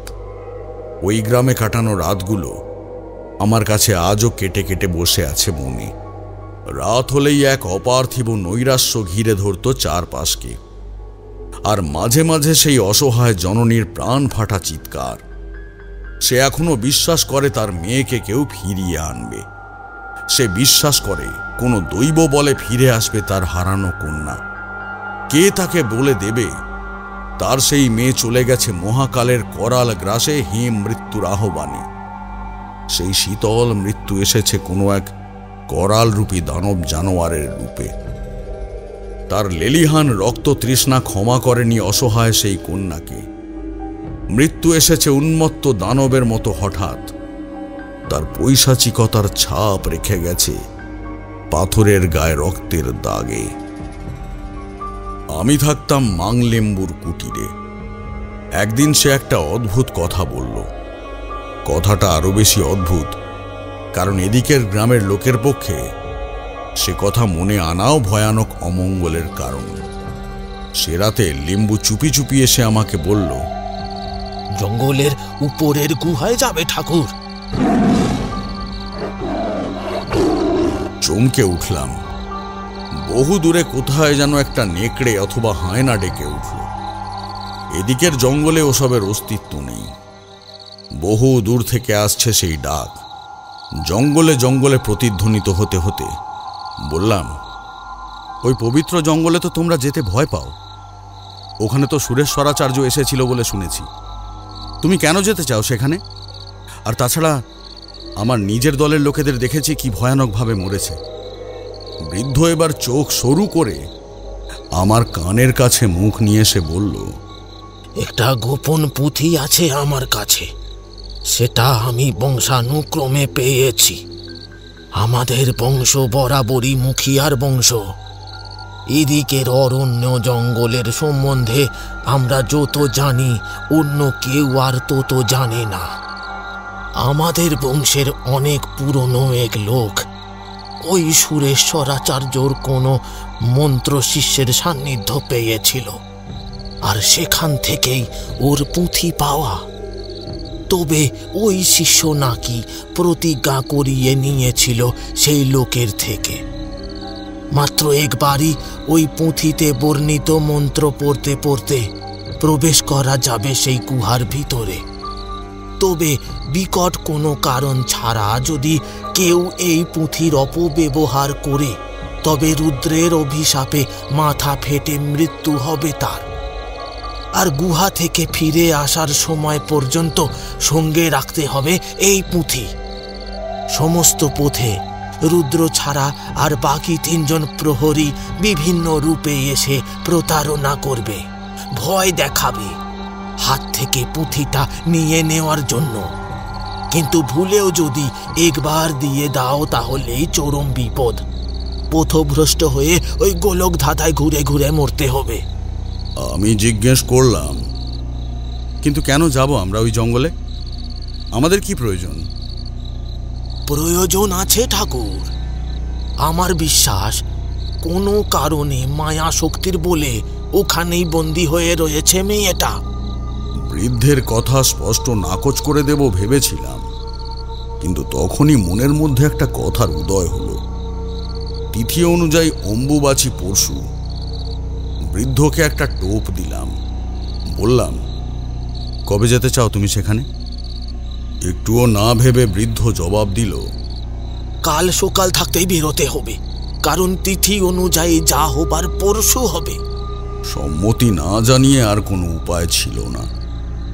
বুড়ো চলে যাবার পর রাতটা প্রায় নির্ঘুম কেটে গেল। মনে হতে লাগলো কি লুকিয়ে রয়েছে ওই পবিত্র অথবা রহস্যময় জঙ্গল আর গুহার অন্তরে। কিসের টানে ওই জিনিস বারবার আমাকে ডাকছে? সেই কোন সুদূর থেকে কোন অসম্ভব মায়া তার স্বার্থ চরিতার্থ করার জন্য আমাকে ডেকে এনেছে তার কাছে। একবার অসফল হয়ে চলে যেতে গিয়েও কেন যেতে দিচ্ছে না আমাকে? শুনেছি পবিত্রতা ছাড়া সেখানে যাওয়া যায় না, কিন্তু তাও আমাকে কেন ফিরে যেতে দিচ্ছে না? আমার ভিতরে তো কাম, ক্রোধ, লোভ, মোহ সমস্তই রয়েছে। ধীরে ধীরে রাত কাটতে লাগলো। চোখ বোধহয় বুঝে এসেছিল। হঠাৎ একটা অদ্ভুত দৃশ্য দেখলাম। একটা বিশাল পাইন গাছের জঙ্গল, খুব ঘন সেই জঙ্গল, অথচ চলমান। গাছগুলো যেন চলে ফিরে বেড়াচ্ছে। অসম্ভব আঁধার চারপাশে, গাঢ় কুয়াশায় ঢেকে রয়েছে চারপাশ। এক অদ্ভুত মায়াবী নীলচে আভা ছড়িয়ে রয়েছে প্রকৃতিতে। নীল রঙে এক অদ্ভুত রহস্য। গাছগুলো ক্রমে যেন চলে চলে আসছে আমারই দিকে, আর আমি দাঁড়িয়ে রয়েছি একা। নড়ার শক্তি নেই। ওরা যেন ফিস ফিস করে কি বলতে চাইছে, শুনতে পাচ্ছি না, তবু অনুভব করছি হৃদয় দিয়ে সেই আকুল আদিম ধ্বনি। হঠাৎ দেখলাম একটা মেয়ে দূরে দাঁড়িয়ে রয়েছে। আলুথালু চুল, আঁচল লুটিয়ে পড়েছে মাটিতে, চেয়ে আছে স্থির এই দিকেই। কে যেন মন্ত্র পাঠ করছে। নমঃ সর্বসম্মোহিন্যৈ বিদ্মহে বিশ্বজনন্যৈ ধীমহি তন্নো শক্তি প্রচোদয়াৎ। সেই বেদ মন্ত্রের গুরুগম্ভীর ধ্বনি অনুরণিত হচ্ছে বাতাসে, জঙ্গলে। এক অদ্ভুত মায়াবী রহস্য। সে রহস্যের যেন রূপ আছে, নিজস্ব শরীরী ভাষা রয়েছে, আরও কি যেন একটা রয়েছে, ঠিক ধরতে পারছি না। হঠাৎ ঘুমটা ভেঙে যায়। ঘুম যেমন হঠাৎ এসেছিল তেমন হঠাৎই চলে যায়। কিছুক্ষণের মধ্যে বুড়ো এসে দাঁড়ায়, হাতে দুটো বাগাতক লাঠি আর বোঁচকাতে খাবার বেঁধে। আমরা রওনা হয়ে পড়ি। যাত্রাপথ বুড়ো সাধকের কুটিরের দিক দিয়ে নয়, অন্য পথ ধরে একটা তীর তীরে পাহাড়ি নদী পেরিয়ে অন্য দিক দিয়ে। নদী পেরিয়েই জঙ্গলের মধ্যে পড়া গেল। ঘন সবুজ ভূভাগ, এক এক জায়গায় অরণ্য ভূভাগের ভিন্ন ভিন্ন অদ্ভুত মায়াবী রূপ। মহান অরণ্যের মাঝে এই ক্ষুদ্র শরীর নিয়ে দাঁড়ালে অনুভব করা যায় আমরা আসলেই কত ছোট। নিজেদেরকে মিথ্যে ক্ষমতার গর্বে গর্বিত মনে করি। আসলে আমরা কতটা তুচ্ছ তা জ্ঞান হয় সেই মহান ঈশ্বরের সৃষ্ট তার মহান সৃষ্টির ঠিক মাঝখানটায় এসে দাঁড়ালে। কোথাও কোথাও অরণ্য এই সকালেও ঘোর অন্ধকারে ছেয়ে রয়েছে, কোথাও বা হালকা আলোর আভা ঘনিয়ে তুলেছে আরও রহস্য। এক জায়গায় হঠাৎ উপরের দিকে মুখ তুলে থমকে দাঁড়িয়ে পড়েছিলাম। মনে হলো এক মুহূর্তে দেবরাজ ইন্দ্রের নন্দনকাননে প্রবেশ করেছি হয়তোবা। থরে থরে সাজানো পাইন গাছের সারি থেকে ঝুলে রয়েছে বহুকালের মোটা শ্যাওলার দল, আর তার গায়ে গায়ে ফুটে রয়েছে পারিজাতের মতো নাম না জানা বন্য পুষ্প। বিরাট বিরাট সবুজ পঙ্খিরাজের পাতা নুয়ে পড়েছে উপরের দিকের পাহাড়ের খাস থেকে মাথা পর্যন্ত। থমকে দাঁড়িয়ে দেখছিলাম চারপাশের শোভা। ঈশ্বর উপলব্ধির এই তো মোক্ষম সময়। মন্ত্রতন্ত্রে যা ধরা দেয় না, তাই ধরা দেয় মনের গভীরে আত্মার চেতনে। ঈশ্বরের সৃষ্টিকে গভীর শ্রদ্ধার সম্মানের সাথে অনুধাবন করতে পারলে তবে। আমায় দাঁড়িয়ে পড়তে দেখে বুড়ো বিরক্ত হয়ে খেঁকিয়ে উঠল। এখানে দাঁড়িয়ে পড়লে আর চলতে হবে না। এখানে তোমার কোনো কাজ নেই বাবা, চলো আমরা আগে যাই। বুঝলাম বুড়োর সৌন্দর্য দেখার চোখ নেই, তার মন শুধু সেই জরাজীর্ণ পুঁথির কাগজখানার দিকে। মানুষ এমনই হয়। ঈশ্বর তার সামনে তার সৃষ্টির অপার রহস্যের ডালি যখন উন্মোচিত করেন, সে তখন চোখ বন্ধ করে থাকে। দীর্ঘশ্বাস ফেলে এগোতে লাগলাম সামনের দিকে। হঠাৎ মনে হলো কে যেন পিছু নিয়েছে আমার। চমকে পিছনে তাকাতেই এক জোড়া চোখ যেন লুকিয়ে পড়ল গাছের ফাঁকে। ঠিক বুঝতে পারলাম না, ভাবলাম মনের ভুল। বুড়োর পিছনে পিছনে চলতে লাগলাম, কিন্তু একটা অস্বস্তি ঘিরে থাকলো সর্বদাই। কিছুটা চলার পর মনে হলো কেউ যেন আমাকে ডাকছে। না, ঠিক নাম ধরে নয়, একটা যেন অমোঘ হাতছানি, যার টান মনের ভিতর অনুভব করা যায়। বুড়ো ক্রমশ বিরক্ত হয়ে উঠছে আমার উপরে, কারণ আমার চলার গতি ক্রমশ হ্রাস পাচ্ছে। বারবার মনে হচ্ছে কোথায় চলেছি, কিসের টানে চলেছি। এখানেই তো থাকতে পারি আজীবন। কে এই বুড়ো? ওর কথায় কেন চলেছি আমি? ঈশ্বরের সাধনা আমার পথ, সেই সাধনা আমি যেখানে ইচ্ছে করতে পারি। হঠাৎ একটা চিল চিৎকার ভেসে এলো বুড়োর। যাওয়ার ইচ্ছে নেই নাকি? আমি বুড়ো মানুষ হয়ে ছুটে ছুটে চলছি আর তুমি চলতে পারছো না। চমক ভাঙল। সত্যি তো, কেন আমি দাঁড়িয়ে পড়ছি বারবার? এবারে আমাকে চলতেই হবে। সমস্ত মায়ার বাঁধন তুচ্ছ করে চলতে হবে। এগোতে লাগলাম। তখন বোধহয় দুপুর পেরিয়ে গিয়েছে। জঙ্গলের মধ্যে একটা ভাঙা কাঠের বাড়ি চোখে পড়ল। আমরা এগিয়ে যাচ্ছিলাম, হঠাৎ একটা বুড়ি বেরিয়ে এলো কোথা থেকে। আমাদের দেখে খ্যানখ্যানে গলায় বলল, তোরা তো অনেক দূর যাবি বুঝি? এখানে কিছুক্ষণ বিশ্রাম নিয়ে যা। আমি এগিয়ে যাচ্ছিলাম, হঠাৎ বুড়ো আমার হাত চেপে ধরল, চোখ পাকিয়ে বলল, তোমাকে কি বলেছিলাম খেয়াল নেই? কোনো রকম বাধায় আমাদের আটকালে চলবে না। আমার বুড়িটার দিকে তাকিয়ে কিরকম একটা মায়া হলো। মনে হলো এর মতো অসহায় একটা বুড়িকে অবজ্ঞা করাটা কি ঠিক? চলে যাচ্ছে এমন সময় বুড়িটা সে কি আকুলি বিকুলি করে কান্না জুড়ল। সেই কান্না সেই পরিবেশে আরো এক চূড়ান্ত মন খারাপের সৃষ্টি করল। একটা অব্যক্ত কষ্ট যেন কোথা থেকে ঘিরে ধরল আমাকে। সেই কষ্টের উৎস কোথায় কে জানে।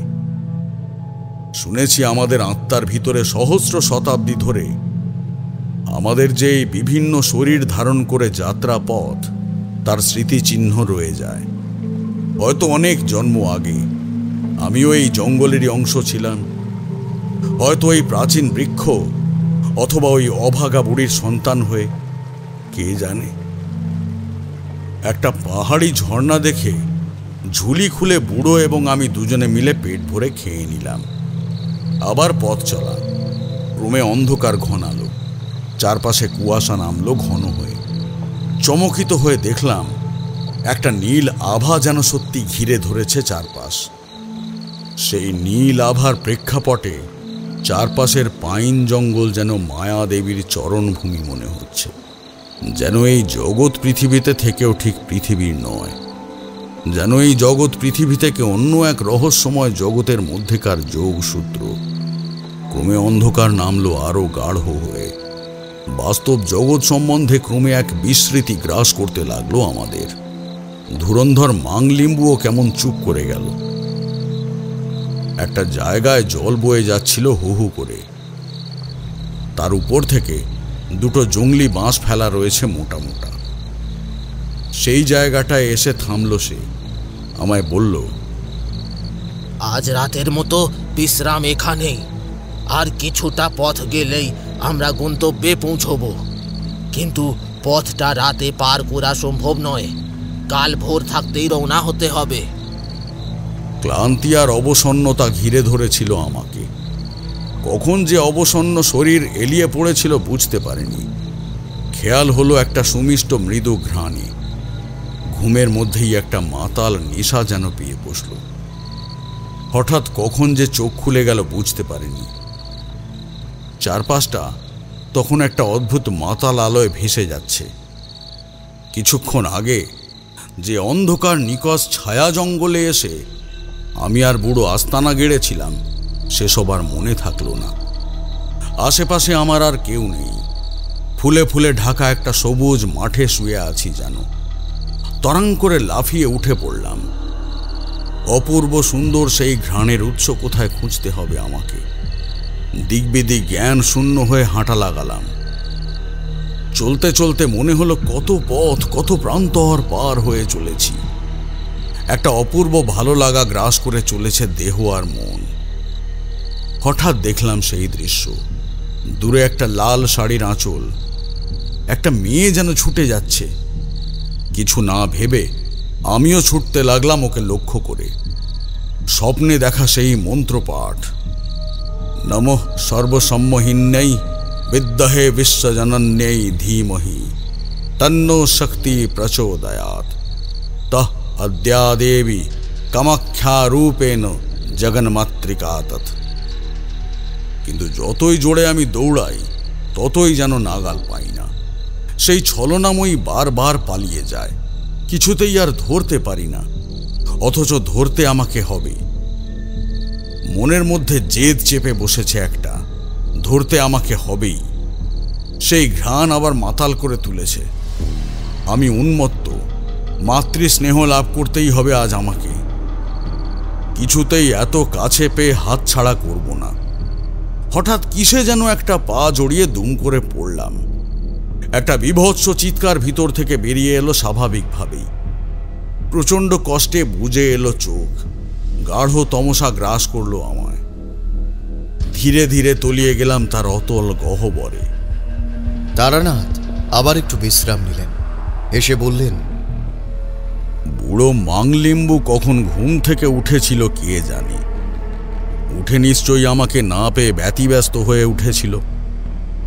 তারপর খুঁজতেও বেরিয়েছিল, তবে গভীর জঙ্গলের মধ্যে মোটা গাছের শিকড়ে আর লতায় পাতায় আষ্ঠে পৃষ্ঠে বাঁধা অবস্থায় পেয়ে নিশ্চয়ই খুব একটা সুখ অনুভব করেনি। তবে সে যাত্রায় তার কৃপাতেই বেঁচে গিয়েছিলাম। তবে তখন আমার কাছে আরও একটা রহস্য পরিষ্কার হয়ে উঠল। এই ঘটনাটার মধ্যে না পড়লে বোধহয় জানতেও পারতাম না সেই রাতে ওই বুড়ো পাগলা সাধু কোন অদ্ভুত জাদু ওষুধ আমার জিভে দিয়ে এমন শক্তি সঞ্চার করেছিল আমার মধ্যে। লিম্বু নিজেও কি একটা নিয়ে আমার জিভের মধ্যে দিয়ে দিল। সঙ্গে সঙ্গে ভুলে গেলাম সব প্রমাদ। আবারও আগের মতোই টকবগে চনমনে হয়ে জেগে উঠলাম। আর তখনই জিজ্ঞেস করলাম বুড়োকে, এটা কি ওষুধ তোমরা খাও? বুড়ো হেসে আঙুল দেখিয়ে দিল একটা গাছের দিকে, যে গাছের শিকড়ে আমি আষ্ঠে পৃষ্ঠে বাঁধা ছিলাম। সেটার গায়ে একটা বড় কালো মাকড়সা জাল বুনছে। এবার বুড়োর হাতের দিকে লক্ষ্য করলাম। কুঁচকে যাওয়া চামড়ার শীর্ণ আঙুলগুলোর মধ্যে মাকড়সার জাল নিয়ে দলা পাকাচ্ছে। আর বুঝতে অসুবিধে হলো না। বুড়ো আমার মুখের দিকে চেয়ে তিক্ত হাসি হেসে বলল, নিজে খবরদার চেষ্টা করতে যেও না। অভিজ্ঞতা না থাকলে সাক্ষাৎ মৃত্যু। ভয়ঙ্কর বিষ যেমনে তেমনই প্রয়োগ করতে জানলে মহৌষধ আমাদের জন্য। সেই মহৌষধের ঠেলায় চনমনে হয়ে কখন যে খাড়া পাহাড়ি ঢাল পেরিয়ে উপর পর্যন্ত এসে পৌঁছালাম বুঝতেও পারলাম না। বুড়ো এবার জঙ্গলের এক জায়গায় থামল। তারপর কাঁপা কাঁপা আঙুল তুলে দূরে কি একটা যেন দেখালো। ওর আঙুল অনুসরণ করে দেখলাম গাঢ় ধুমায়মান কুয়াশা আর মেঘের মধ্যে একটা কালো অন্ধকার জমাট বেঁধে রয়েছে। বুড়ো বিড়বিড় করে পড়ছে দুর্বোধ্য ভাষায় কিছু অদ্ভুত মন্ত্র, যা আমার মাথায় ঢুকছে না। বুঝতে পারলাম ওই মন্ত্রই আমাদের রক্ষা কবচ। রক্ষা কবচ যতক্ষণ আছে আমরা আছি, না হলে গত রাতে আমার যে বিপদ হয়েছিল ওই রকমই মায়ার বিপদ আমাদের গ্রাস করে হিম শীতল মৃত্যুর গহ্বরে ঠেলে ফেলে দেবে আমাদের। কিন্তু আরও কিছুটা এগিয়ে একটা বাধার সম্মুখীন হলাম আমরা। কালো অন্ধকার বলে যে জিনিসটাকে ভ্রম হচ্ছিল, সামনে গিয়ে দেখলাম সেটা একটা খাড়া পাথরের দেওয়াল, দুর্ভেদ্য এবং বিশাল। বুড়োর ভ্রু কুঁচকে উঠল। ঝুলে পড়া চোয়াল শক্ত হয়ে উঠল তার। মুহূর্তে বুঝলাম শরীর টান টান হয়ে উঠেছে। আরও জোরের সাথে সে মন্ত্রগুলো পাঠ করতে লাগলো। বুড়ো মন্ত্র পাঠ করছে আর ধীরে ধীরে এগোচ্ছে। আমি এগোচ্ছি পিছনে পিছনে। আর যেন মনে হচ্ছে কালো দেওয়ালটাও পিছিয়ে পিছিয়ে যাচ্ছে। একটা সময় মনে হলো জঙ্গলের গাছগুলো চলমান। হঠাৎ সেই দেওয়ালটা বদলে গিয়ে হয়ে দাঁড়ালো আকাশ সমান উঁচু এক দানবের মূর্তি। সে বড় বড় জ্বলন্ত চোখ করে তাকিয়ে রইল আমাদের দিকে। তার চোখ থেকে যেন আগুন ঝরে পড়ছে। দুই চোখে দুই আগ্নেয়গিরি ধকধক করে জ্বলছে। একটা প্রকাণ্ড গর্জন করে উঠল সেই প্রেত মূর্তিটা, আর তাতে কেঁপে উঠল সমগ্র অরণ্য ভূভাগ। শরীরে থরথর করে কাঁপন ধরল। বৃদ্ধ কিন্তু স্থির অচঞ্চল কণ্ঠে পাঠ করে চলেছে মন্ত্র। ধীরে ধীরে মেঘের মতো মিলিয়ে গেল সেই পাথরের দেওয়ালরূপী হিংস্র প্রেত। সামনে দেখতে পেলাম একটা সরু পথ চলে গেছে এঁকে বেঁকে একটা গহীন অন্ধকারের পেটের ভিতর। আমি এগোতে গিয়েও দাঁড়িয়ে পড়লাম, কারণ বৃদ্ধ বসে পড়েছে মাটিতে। শ্যাওলায় ঢাকা ভিজে স্যাঁতস্যাঁতে মাটি। হাতের লাঠিটা দিয়ে পুঁথিটা দেখে দেখে কি একটা যেন ত্রিভুজ অঙ্কন করতে লাগলো বৃদ্ধ। অবাক তন্ময় হয়ে দেখতে লাগলাম সেই অঙ্কন, কারণ এই একই চিত্র দেখেছিলাম বুড়ো তান্ত্রিকের ঘরে। কেমন একটা ধাঁধার মতো লাগলো ব্যাপারটা। জটিল সেই ত্রিভুজ অঙ্কন করে দুর্বোধ্য ভাষায় তার তিন মাথায় তিনটি শব্দ এঁকে আমায় ইশারা করে পাশ কাটিয়ে এগিয়ে গেল বৃদ্ধ। একটু এগিয়ে যাওয়ার পর সে কানে কানে বলল, ফেরবার সময় ঠিক এই স্থানটায় এসে আমাদের গতিরুদ্ধ হবে।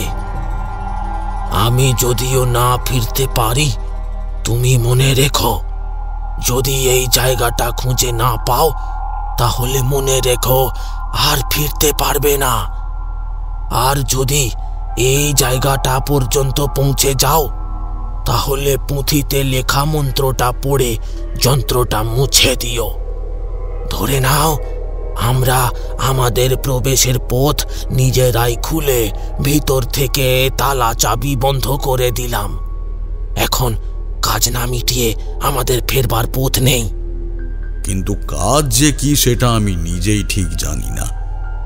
যে মেয়ের খোঁজে আমরা চলেছি সেই মেয়ে যে আদৌ এই গুহায় লুকিয়ে আছে তারই বা ঠিক কি? আর যে মায়া শক্তির বিরুদ্ধে আমরা লড়াই করতে এসেছি সেই মায়া স্বয়ং দেবী পার্বতী। অম্বুবাচীর তিথি, দেবী আজ মাতৃরূপ এনো। বৃদ্ধ আমার কানে কানে বললেন, আজ এই গুহায় প্রবেশের অর্থ হচ্ছে তুমি আমি, আমাদের মনে নারী পুরুষের কোনো ভেদাভেদ নেই। আমরা সেই এক অদ্বিতীয় আত্মার প্রকাশ। যে স্থানে দেবী ধ্যানমগ্না সেদিকে আমরা যাব না। আমাদের কাজ মেয়েটিকে খোঁজা। বলতে বলতে এই একটা জিনিসে আমার চোখ আটকে গেল। ইশারা করলাম বৃদ্ধকে। বুড়ো নিজেও দেখেছে এক জোড়া পায়ের ছাপ, মানুষের নগ্ন পায়ের ছাপ। অর্থাৎ আমাদের আগে কেউ এই পথে গিয়েছে। মাথার ভিতর রক্ত চড়াং করে উঠল।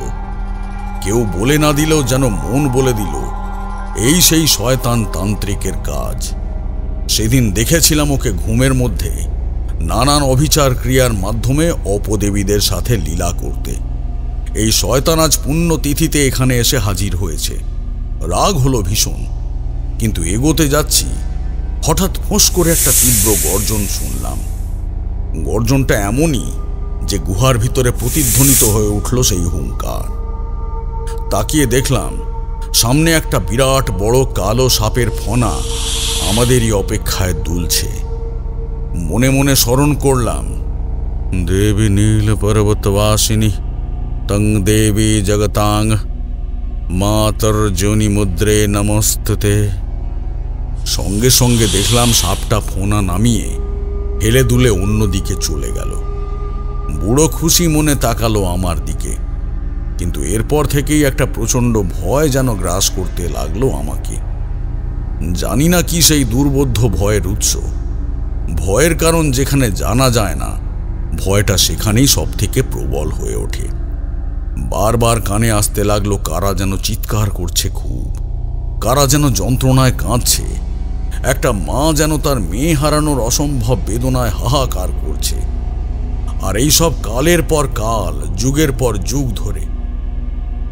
আর এই সমস্ত দুঃসহ স্মৃতি জমিয়ে রেখেছে এই অন্ধকার গুহা, মায়ের আবাসস্থল, কাঞ্চন কন্যার হৃদয়। আঁকাবাঁকা অন্ধকার পথে আরো কিছুটা এগোনোর পর কি খেয়াল চাপলো কে জানে। হঠাৎ বৃদ্ধ আমায় বলল, দাঁড়াও তারানাথ, এখানে আমি একটু আসছি। বুঝতে পারলাম না ব্যাপারটা। জায়গাটায় পাথরের একটা ফাটল থেকে বাইরের একটু আলো এসে প্রবেশ করছিল। সেইটুকু আলোয় আন্দাজ মতো বুঝছিলাম যে সেখানে বাম দিকে একটা ছোট্ট রাস্তা চলে গিয়েছে। বুড়ো সেই দিকে চলে গেল। যাওয়ার সময় আমার হাতে পুঁথিটা ধরিয়ে দিয়ে গেল। ভাবলাম হয়তো প্রকৃতির ডাকে সাড়া দিতে গিয়েছে, কিন্তু খুব তাড়াতাড়ি ভ্রম আমার ভাঙল। একটা চিল চিৎকারে কেঁপে উঠল গুহা। হাতের লাঠিখানা বাগিয়ে নিয়ে মা কামাক্ষার নাম নিতে নিতে সেই দিকে গিয়েই আড়ষ্ট হয়ে দাঁড়িয়ে পড়লাম। ফাটল পথে যেটুকু আলো প্রবেশ করছিল তাতে যা দেখলাম তাতে শিহরিত হয়ে উঠলাম ভয়ানকভাবে। বৃদ্ধ পড়ে রয়েছে ভিজে পাথরের মেঝেতে, আর তার ঘাড়ের পাশ থেকে মুন্ডু আর দেহের সংযোগস্থলের মাঝ বরাবর সৃষ্টি হয়েছে একটা গভীর ক্ষত। আর সেই জন্যই তার মাথাটা ঝুলে পড়েছে ধড় থেকে। দু চোখের কোণ বেয়ে রক্ত ঝরছে, রক্ত বেরোচ্ছে নাক থেকেও। আমাকে দেখে যন্ত্রণাক্লিষ্ট দুটো ফ্যাকাশে ঠোঁট একটু যেন কেঁপে উঠল। আমার নিজের হাত পা থরথর করে কাঁপতে লাগলো। জীবনে অনেক মৃত্যু আসতে দেখেছি, কিন্তু মৃত্যুর এমন ফাঁদ পাতা অভিঘাত এর আগে কখনো দেখিনি। কাঁপতে কাঁপতে কানটা নিয়ে গেলাম বৃদ্ধর ঠোঁটের কাছে। বৃদ্ধ ফিস ফিস করে শেষ কয়েকটা কথা বলল। আমার সময় শেষ হয়ে গেছে তারানাথ। আমার বিশ্বাস মেয়েটা এখানেই রয়েছে। যে কোনো রকম ভাবে ওকে উদ্ধার করা এবং সুস্থ শরীরে তোমার নিজেকে নিয়ে এই গুহা থেকে বেরিয়ে যাওয়াটা তোমার দায়িত্ব। আর কাগজটা হারিও না। আমাদের এটুকুই ছিল পথ চলা। বলতে বলতেই ধড় থেকে খসে পড়ল মুন্ডুটা। দুটো চোখ তার ড্যাব ড্যাব করে তাকিয়ে রইল শুধু, নির্বাক নির্নিমেষ। এই স্থানে দাঁড়িয়ে থাকা মানেই হয়তো মৃত্যুর করাল গ্রাসে নিজেকে সঁপে দেওয়া। ভয়ানক পরিস্থিতিতে দেহ মন আরো বেশি করে সচেতন হয়ে পড়ে। তাই ছুট লাগালাম, সামনে এগিয়ে যেতে হবে আমাকে। কোন দিকে চলেছি আমি জানি না। আঁকা বাঁকা পথ, পিচ্ছিল পাথর, কানে এসে বারবার ধাক্কা লাগছে মায়ের সেই ক্রন্দন। অসহায়া জননীর রোদন আমায় ব্যতিব্যস্ত করছে। কিন্তু যেভাবে ছুটে চলেছিলাম ঠিক সেই গতিতেই ধাক্কা খেলাম সজোরে একটা পাথরে। মাথা বোঁবো করে উঠল। আন্দাজে বুঝলাম সামনে বিরাট পাথর। পথ যে কোন দিকে জানি না। সামনে পিছনে ডাইনে বাঁয়ে কোনো দিকে যাওয়ার কোনো উপায় নেই। তবে কি বুড়ো মরার আগে আমাকে ভুল রাস্তায় এনে ফেলল? কেমন একটা দম বন্ধ মনে হতে লাগলো এই হয়তো ছিল সেই মায়া। বৃদ্ধের রূপ ধরে আমাকে মৃত্যুর আরেক রূপের সাথে পরিচয় করাতে ডেকে এনেছে এখানে। এখান থেকে যাওয়ার অর্থ হচ্ছে তিলে তিলে মৃত্যু। মৃত্যু যত না ধীরে আসবে ততটাই তীব্র গতিতে আসবে হতাশা। আর সেই হতাশা দুর্লঙ্ঘ। সেই হতাশার পাহাড় ডিঙোনো যায় না। হঠাৎ মনে হলো কিছু একটা করতে হবে। মেঝের উপর পদ্মাসনে বসে মনে মনে পাঠ করতে লাগলাম। দেবী নীল পর্বতবাসিনী তঙ্গ দেবী জগতাং মা তর্জনী মুদ্রে নমস্তুতে ওং ক্লীং কামাখ্যায় নমঃ। কিছুক্ষণ পর মনে হতে লাগলো সবকিছু পরিবর্তন হচ্ছে দ্রুত। চারপাশের পাথর এসে বুকের উপর জমে বসছে ভারী হয়ে। এই অরণ্য, পাহাড়, পাথরের এত বছর ধরে জমিয়ে রাখা দুঃসহ কষ্ট সব শ্বাসরুদ্ধ ভারী হয়ে যেন গলা টিপে ধরছে আমার। হঠাৎ আমার কানের কাছে শুনতে পেলাম এক চেনা নারী কণ্ঠ। আমার মেয়ে কোথায় তারানাথ? চমকে উঠলাম। কে? আমার মেয়েকে খুঁজতে এসেছিলে তুমি? তুমি আমার হারানো মেয়েকে খুঁজে দেবে সেই পথ চেয়ে বসে আছি আমি। আর তুমি কিনা স্বার্থপরের মতো নিজেকে বাঁচাতে তৎপর হয়ে উঠেছিলে। এই তুমি বড় সাধক তারানাথ। তুমি সাধনা করতে চাও না, স্বার্থপর হতে চাও। বুঝলাম কন্যাহারা জননীর আক্ষেপ আমার কানে অনুরণিত হচ্ছে। কিন্তু চোখ খুলেই একটা অদ্ভুত দৃশ্য দেখলাম। আমার সামনে দাঁড়িয়ে রয়েছে এক নারী, লম্বা চেহারা। এত লম্বা মেয়ে মানুষের মূর্তি আমি এর আগে কখনো দেখিনি। কটমট করে দেখছে সে আমাকে। তার চোখ যেন ডাকিনীর চোখ। সে আমার দিকে তাকিয়ে বলল, তারানাথ, আজ যদি আমি আমার মেয়েকে ফিরে না পাই তাহলে আমি তোকেও এখান থেকে বেরোতে দেব না। তোরা শয়তান সাধকের দলেরা ছলনায় ভুলিয়ে শেষ করে দিয়েছিস আমার মেয়েকে। এখন খুঁজে দে, খুঁজে দে তারানাথ।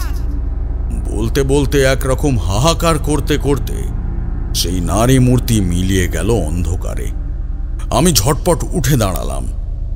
পাথরের দেওয়ালে হাত বুলিয়ে আন্দাজ করতে করতে একটা দিকে একটা সরু ফাটলের মতো ব্যাপার অনুভব করলাম। সেইখানটা দিয়ে একটা মানুষ গলে যেতে পারে কষ্ট করে তার ভিতরে নিজেকে চালান করেই চমকে উঠলাম। পাথরের সাথে মিশে পাথর হয়ে দাঁড়িয়ে রইলাম।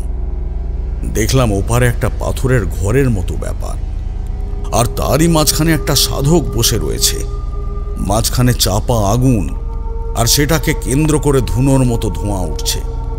তারই মায়াবী আলোয় বেশ বুঝতে পারছি সাধক কেবলমাত্র একাকী নেই, উল্টো দিকে বসে রয়েছে আরও একটা মূর্তি। সে এলোকেশী। তখন বিকট খ্যাপা মিয়ার রাগ পেয়ে বসেছে আমাকে। নিজেকে প্রবলভাবে সেই ফোকরটুকুর মধ্যে দিয়ে গলিয়ে ওপারে পার করার জন্য হ্যাঁচাহ্যাঁচি করতে লাগলাম, কিন্তু কিছুতেই আর ওইটুকু পার করতে পারলাম না। হঠাৎ কানে এলো একটা অট্টহাসি। সেই অট্টহাসি দীর্ণ বিদীর্ণ করে দিতে লাগলো সেই বদ্ধ কুঠুরির জমাট বাঁধা নৈশব্দ আর পুঞ্জীভূত অন্ধকারকে।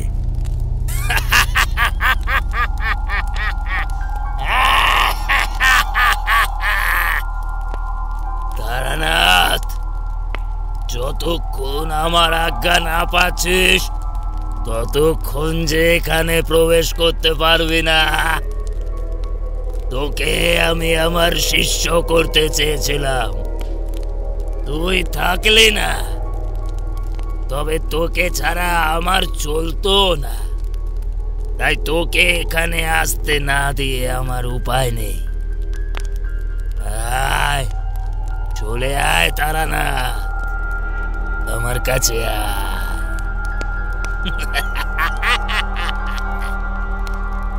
চমকে উঠলাম। এই গলার আওয়াজ আমি চিনি। এই লোকটাই আমাকে নিমতি ঝোড়ার জঙ্গলে পড়ে থাকা অজ্ঞান অবস্থা থেকে উদ্ধার করে নিজের আশ্রমে আশ্রয় দিয়েছিল। তারপর মুখে তুলে দিয়েছিল মাকড়সার বিষ থেকে বানানো বড়ি। এই লোকটার ঘরে শুয়ে শুয়ে সেদিন রাতে আমার ভয়ানক রাগ হয়েছিল, আর সেই জন্যই সকালবেলায় আমি কুটির ত্যাগ করে হাঁটা লাগিয়েছিলাম বাড়ির পথে। কিন্তু এখানে ওকে পাবো ভাবিনি। শয়তান তান্ত্রিক বলার সঙ্গে সঙ্গে দুপাশের দুটো পাথরের দেওয়াল যেন জাদু বলে দুদিকে সরে গিয়ে আমার যাওয়ার জায়গা করে দিল। কিন্তু ওরা দুপাশে সরে যেমন সামনে এগোনোর জায়গা করে দিল, তেমনই গিয়ে খাড়া হয়ে দাঁড়ালো পিছনে, যেন এই গুহার প্রতিটি পাথর ওর আজ্ঞাবাহী। ভিতরে আসতে আমার উদ্দেশ্যে সে বলল, এসে তো গিয়েছে, বেরোতে পারবি তো তারানাথ? ওই পুঁথির পাঠ উদ্ধার করা তো তোর কর্ম নয়, আর যার ভরসা এসেছিলিস সে তো ইহকাল ত্যাগ করে পাড়ি দিয়েছে অনেক দূরে। রাগ হলো। বললাম, কি চাও তুমি? আর পবিত্র গুহায় তোমার মতো শয়তান কিভাবে এলো? আমার রাগে বিন্দুমাত্র বিচলিত না হয়ে অট্টহাস্যে হেসে উঠল শয়তান বুড়ো। বলল, সুরেশ্বরাচার্য যা পেয়েছিল মহাদেবের কৃপায়, আমি তাই পেয়েছি পরস্পর অনেকগুলো জন্ম ব্যয় করে। তুই জানিস না তারানাথ, আমি কত জন্ম ধরে ঠিক আজকের দিনটার জন্য অপেক্ষা করে আছি। তুই যদি আমার সঙ্গে থাকতিস তাহলে তুইও ফল পেতিস এই সাধনার, কিন্তু তুই বোকা, নিজেকে সৎ প্রমাণ করার জন্য চলে গেলি। গর্জে উঠলাম আমি, চিৎকার করে বললাম, শয়তানি করে কোনো মহৎ কাজ করা যায় না। যদি মৌনী বাবার মৃত্যু হতে পারে অযাচিত প্রবেশের ফলে, তাহলে তোমার কেন হবে না? তুমি তো একটা মেয়েকে তার মায়ের কোল থেকে ভুলিয়ে ভালিয়ে ছলনা করে কেড়ে এনেছো। আবারও শয়তানি অট্টহাসিতে ফেটে পড়ল বৃদ্ধ। হাসতে হাসতেই বলল, আমার মৃত্যু নেই রে, কারণ আমার হাতে রয়েছে সুরেশ্বরাচার্যর মৃত্যু নির্বাণ মন্ত্রপুত পুঁথি। যতক্ষণ আমার সাথে থাকবে স্বয়ং মহাদেবেরও সাধ্য নেই আমায় মারে। তার কারণ ভক্ত বৎসল ভগবান একবার ভক্তকে যা কথা দেন তা যে তাকে রাখতেই হয়। ভুল করছো তুমি। অসুর হিরণ্যকশিপুও তোমার মতোই গর্ব করেছিল, আর ভগবান এসেছিলেন নরসিংহ অবতার হয়ে। এসেছিলেন কারণ সেখানে ভক্তকে রক্ষা করার ব্যাপার ছিল, আর এখানে ভক্ত নিজেই চায় আমার অধীন হয়ে থাকতে। তুই জিজ্ঞেস কর এ কি চায়। মেয়েটা সঙ্গে সঙ্গে কেমন জড়ানো গলায় বলল, আমি এখানেই থাকবো, আমি কোথাও যাব না, এই তো আমার বাড়ি। এবারে ওর শয়তানি কর্কশ গলা চড়ালো আকাশে, চিৎকার করে বলল, নিজের কানে শুনে দেখ ও কি চায়। তোমার দুষ্টু মায়ার বলে আর হয়তো কোনো ওষুধের নেশায় ওর হুঁশ নেই। ছলনা করে কখনো জেতা যায় না। কিন্তু আমি যে জিতবই, আমার একটা বলি চাই, আর সেটা সম্পূর্ণ হলেই অম্বুবুচি কাটার অবসরে এই মেয়ে হয়ে উঠবে দেবী, আর আমি হয়ে উঠব এই গোটা কাঞ্চন কন্যার অধীশ্বর। ভগবানের কৃপাই এটা। কতদিন আর তিনি নিজে সামলাবেন। তাই আমাকে দায়িত্ব দিচ্ছেন তিনি। তুই বাধা দেবার কে? তুই বরং নিজের জীবনকে সার্থক করতে পারিস ভগবানের সেবায় নিজেকে নিয়োজিত করে। বলি চাই, একমাত্র শুদ্ধ বলি হলি তুই। তাই তোর বলির প্রসাদ দিয়েই তুষ্ট করব মাকে।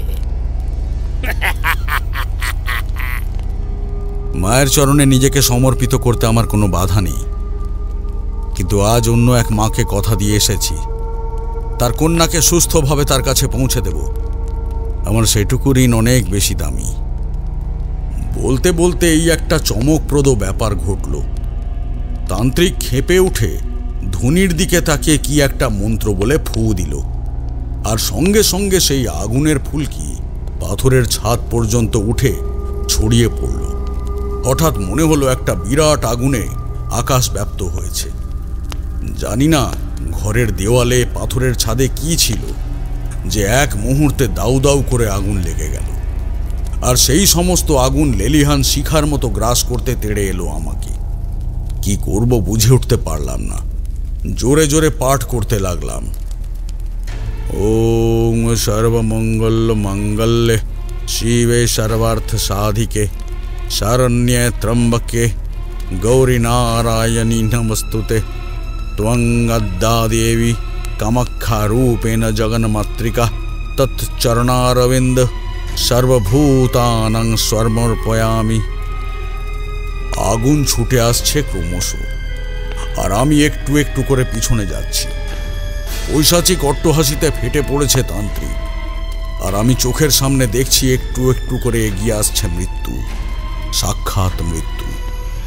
মনে মনে বললাম, হে জগদম্বে, যদি তোমার এই ইচ্ছা হয়, যদি তুমি চাও এই পুণ্য দিনে তোমার চরণাশ্রয়ে আমি দেহ ত্যাগ করি, তবে তাতে আমার এতটুকু আপত্তি নেই।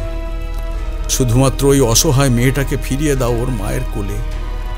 আগুনের লেলিহান শিখা যখন আমাকে ছুঁয়েই ফেলেছে প্রায়, তখন সম্পূর্ণ অপ্রত্যাশিত একটা ঘটনা ঘটল।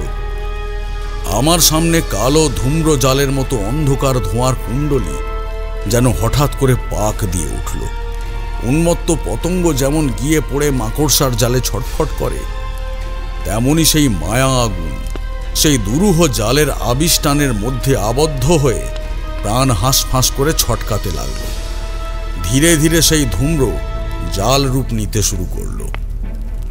ধূম্র জাল উপর থেকে নিচে বিস্তৃত হয়ে সৃষ্টি করল এলো চুলের অবয়ব, তারপর একটা লম্বা শরীর, এলোকেশী মুন্ডমালা, চতুর্ভুজা বিভূষিতা।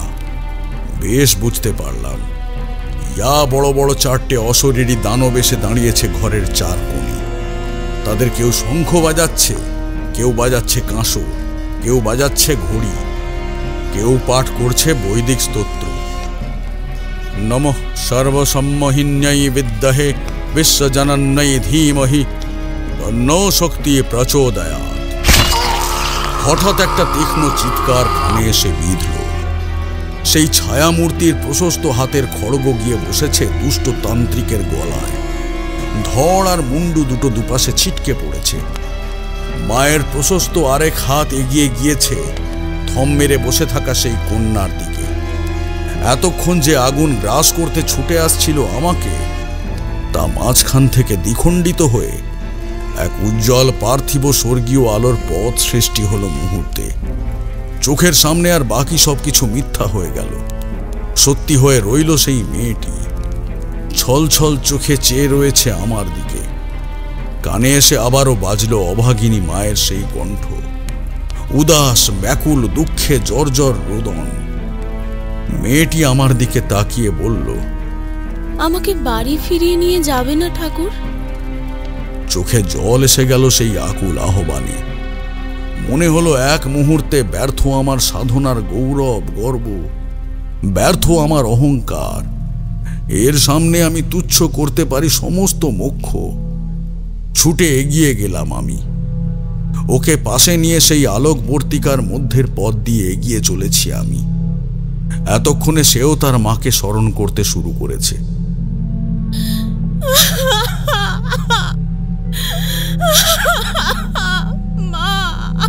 প্রাণ ফাটা কান্নায় ফুঁপিয়ে চলেছে মেয়েটা মা মা করে। মনের মধ্যে একটা প্রশ্নের উদয় হল, যে জগদম্বা জগৎ তারিণী মা আজ এই অসম্ভব বিকট খেলার যবনিকাপাত করলেন, মেয়েটা তো একবারও স্মরণ করল না তাকে। তাহলে আসলেই কোন মা বড়, যে মা জন্ম দিয়েছে নাকি যে মা জগতের তারণ কর্ত্রী? কিছুক্ষণ পর মিলিয়ে এলো সেই আলোক পথ। এক সময় পাখি ডেকে উঠল আকাশে। আকাশের দিকে তাকিয়ে মনে হলো নতুন সূর্যের উদয় হয়েছে সমস্ত অন্ধকার ঘুচিয়ে। গ্রামে ফেরার পথ জানার কথা নয় আমার, তবুও সেদিন মনের ভিতর কোনো এক দুর্বোধ্য চালিকা শক্তি গ্রাম পর্যন্ত চালিয়ে নিয়ে এসেছিল আমাকে। মায়ের হাতে তুলে দিয়েছিলাম মেয়েকে। দুজনের সে কি কান্না! তবে সেটুকু অবসরেই নিজেকে সরিয়ে নিয়েছিলাম, ফিরেও তাকাইনি পিছনে। আমি সেই জগদম্বার সন্তান।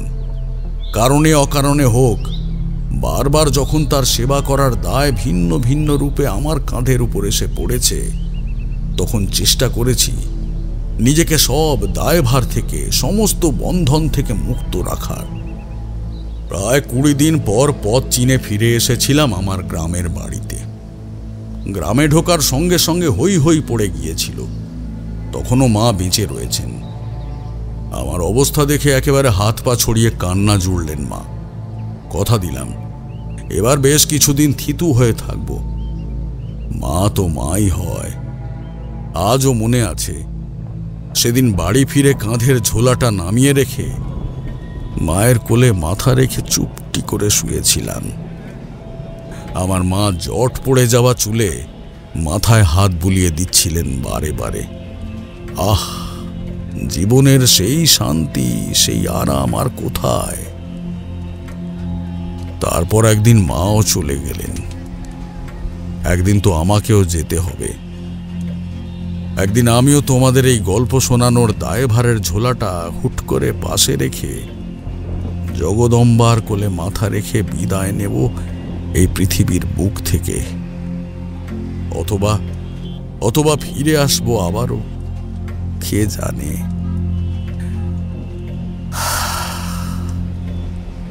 একটা দীর্ঘশ্বাস ফেলে চুপ করলেন তারানাথ।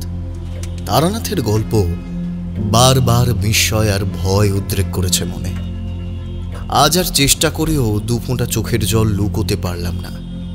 কিশোরীর দিকে তাকিয়ে দেখলাম সেও ধুতির গোঁচায় চোখ মুছছে। ঠাকুরমশাইকে প্রণাম করে আজ ধর্মতলার রাস্তায় নেমেও গল্পের রেশ কিছুতেই মাথা থেকে গেল না। ট্রামে উঠতে যাব, হঠাৎ করে ফুটপাতের দিকে নজর পড়ল। এক রুগ্না অভাগিনী মা তার রুগ্ন উন্মুক্ত স্তন থেকে দুগ্ধ পান করাচ্ছেন তার সন্তানকে। ভিখারিনী মা, তবু মা তো। ট্রামে উঠতে যাব এমন সময় কিশোরী জামা চেপে ধরল, বলল, চলো আজ একটু হেঁটে আসি গড়ের মাঠের দিক থেকে। বৃষ্টি থেমে গিয়েছে, তবে জলো আবহাওয়াটা রয়ে গিয়েছে। গড়ের মাঠে যখন পৌঁছলাম তখন অন্ধকার গাঢ় হয়েছে। এমনই এক অন্ধকার সন্ধ্যায় তারানাথ কোনো এক রহস্যময় জঙ্গলে একাকী রাত্রি যাপন করছিলেন। এরকমই এক অন্ধকার সন্ধ্যায় চলে গিয়েছিলেন আমার মা। মনে আছে, এরকমই এক অন্ধকার রাতে মহা শ্মশানে দাহ করে ফিরেছিলাম কিশোরীর মাকে। এই পৃথিবী থেকে সবাই চলে যায়, চলে যাওয়ার জন্যই তো আশা। তবে তারানাথ থেকে যাক। জগৎ জননী জগদম্বার প্রত্যক্ষ সেবা যদি নাও করেন তারানাথ, তবুও তো আমাদের গল্পের মাধ্যমে কত কিছু দিয়ে যাচ্ছেন। দিয়ে যাচ্ছেন জীবনবোধ, দিয়ে যাচ্ছেন আধ্যাত্মিকতার শিক্ষা। তাই এমনই এক সন্ধ্যায় আমরা চলে গেলেও তারানাথ বোধহয় কোনোদিন নিজের গল্পের ঝুলির দায়িত্বের ঝোলাটা কাঁধ থেকে নামিয়ে রাখতে পারবেন না, যতই তার মন চাক না কেন। ফুরফুরে হাওয়া দিচ্ছে, চোখের কোণের বাষ্পটা চোখেই জমে থাক, আজ আর মোছার মন করছে না।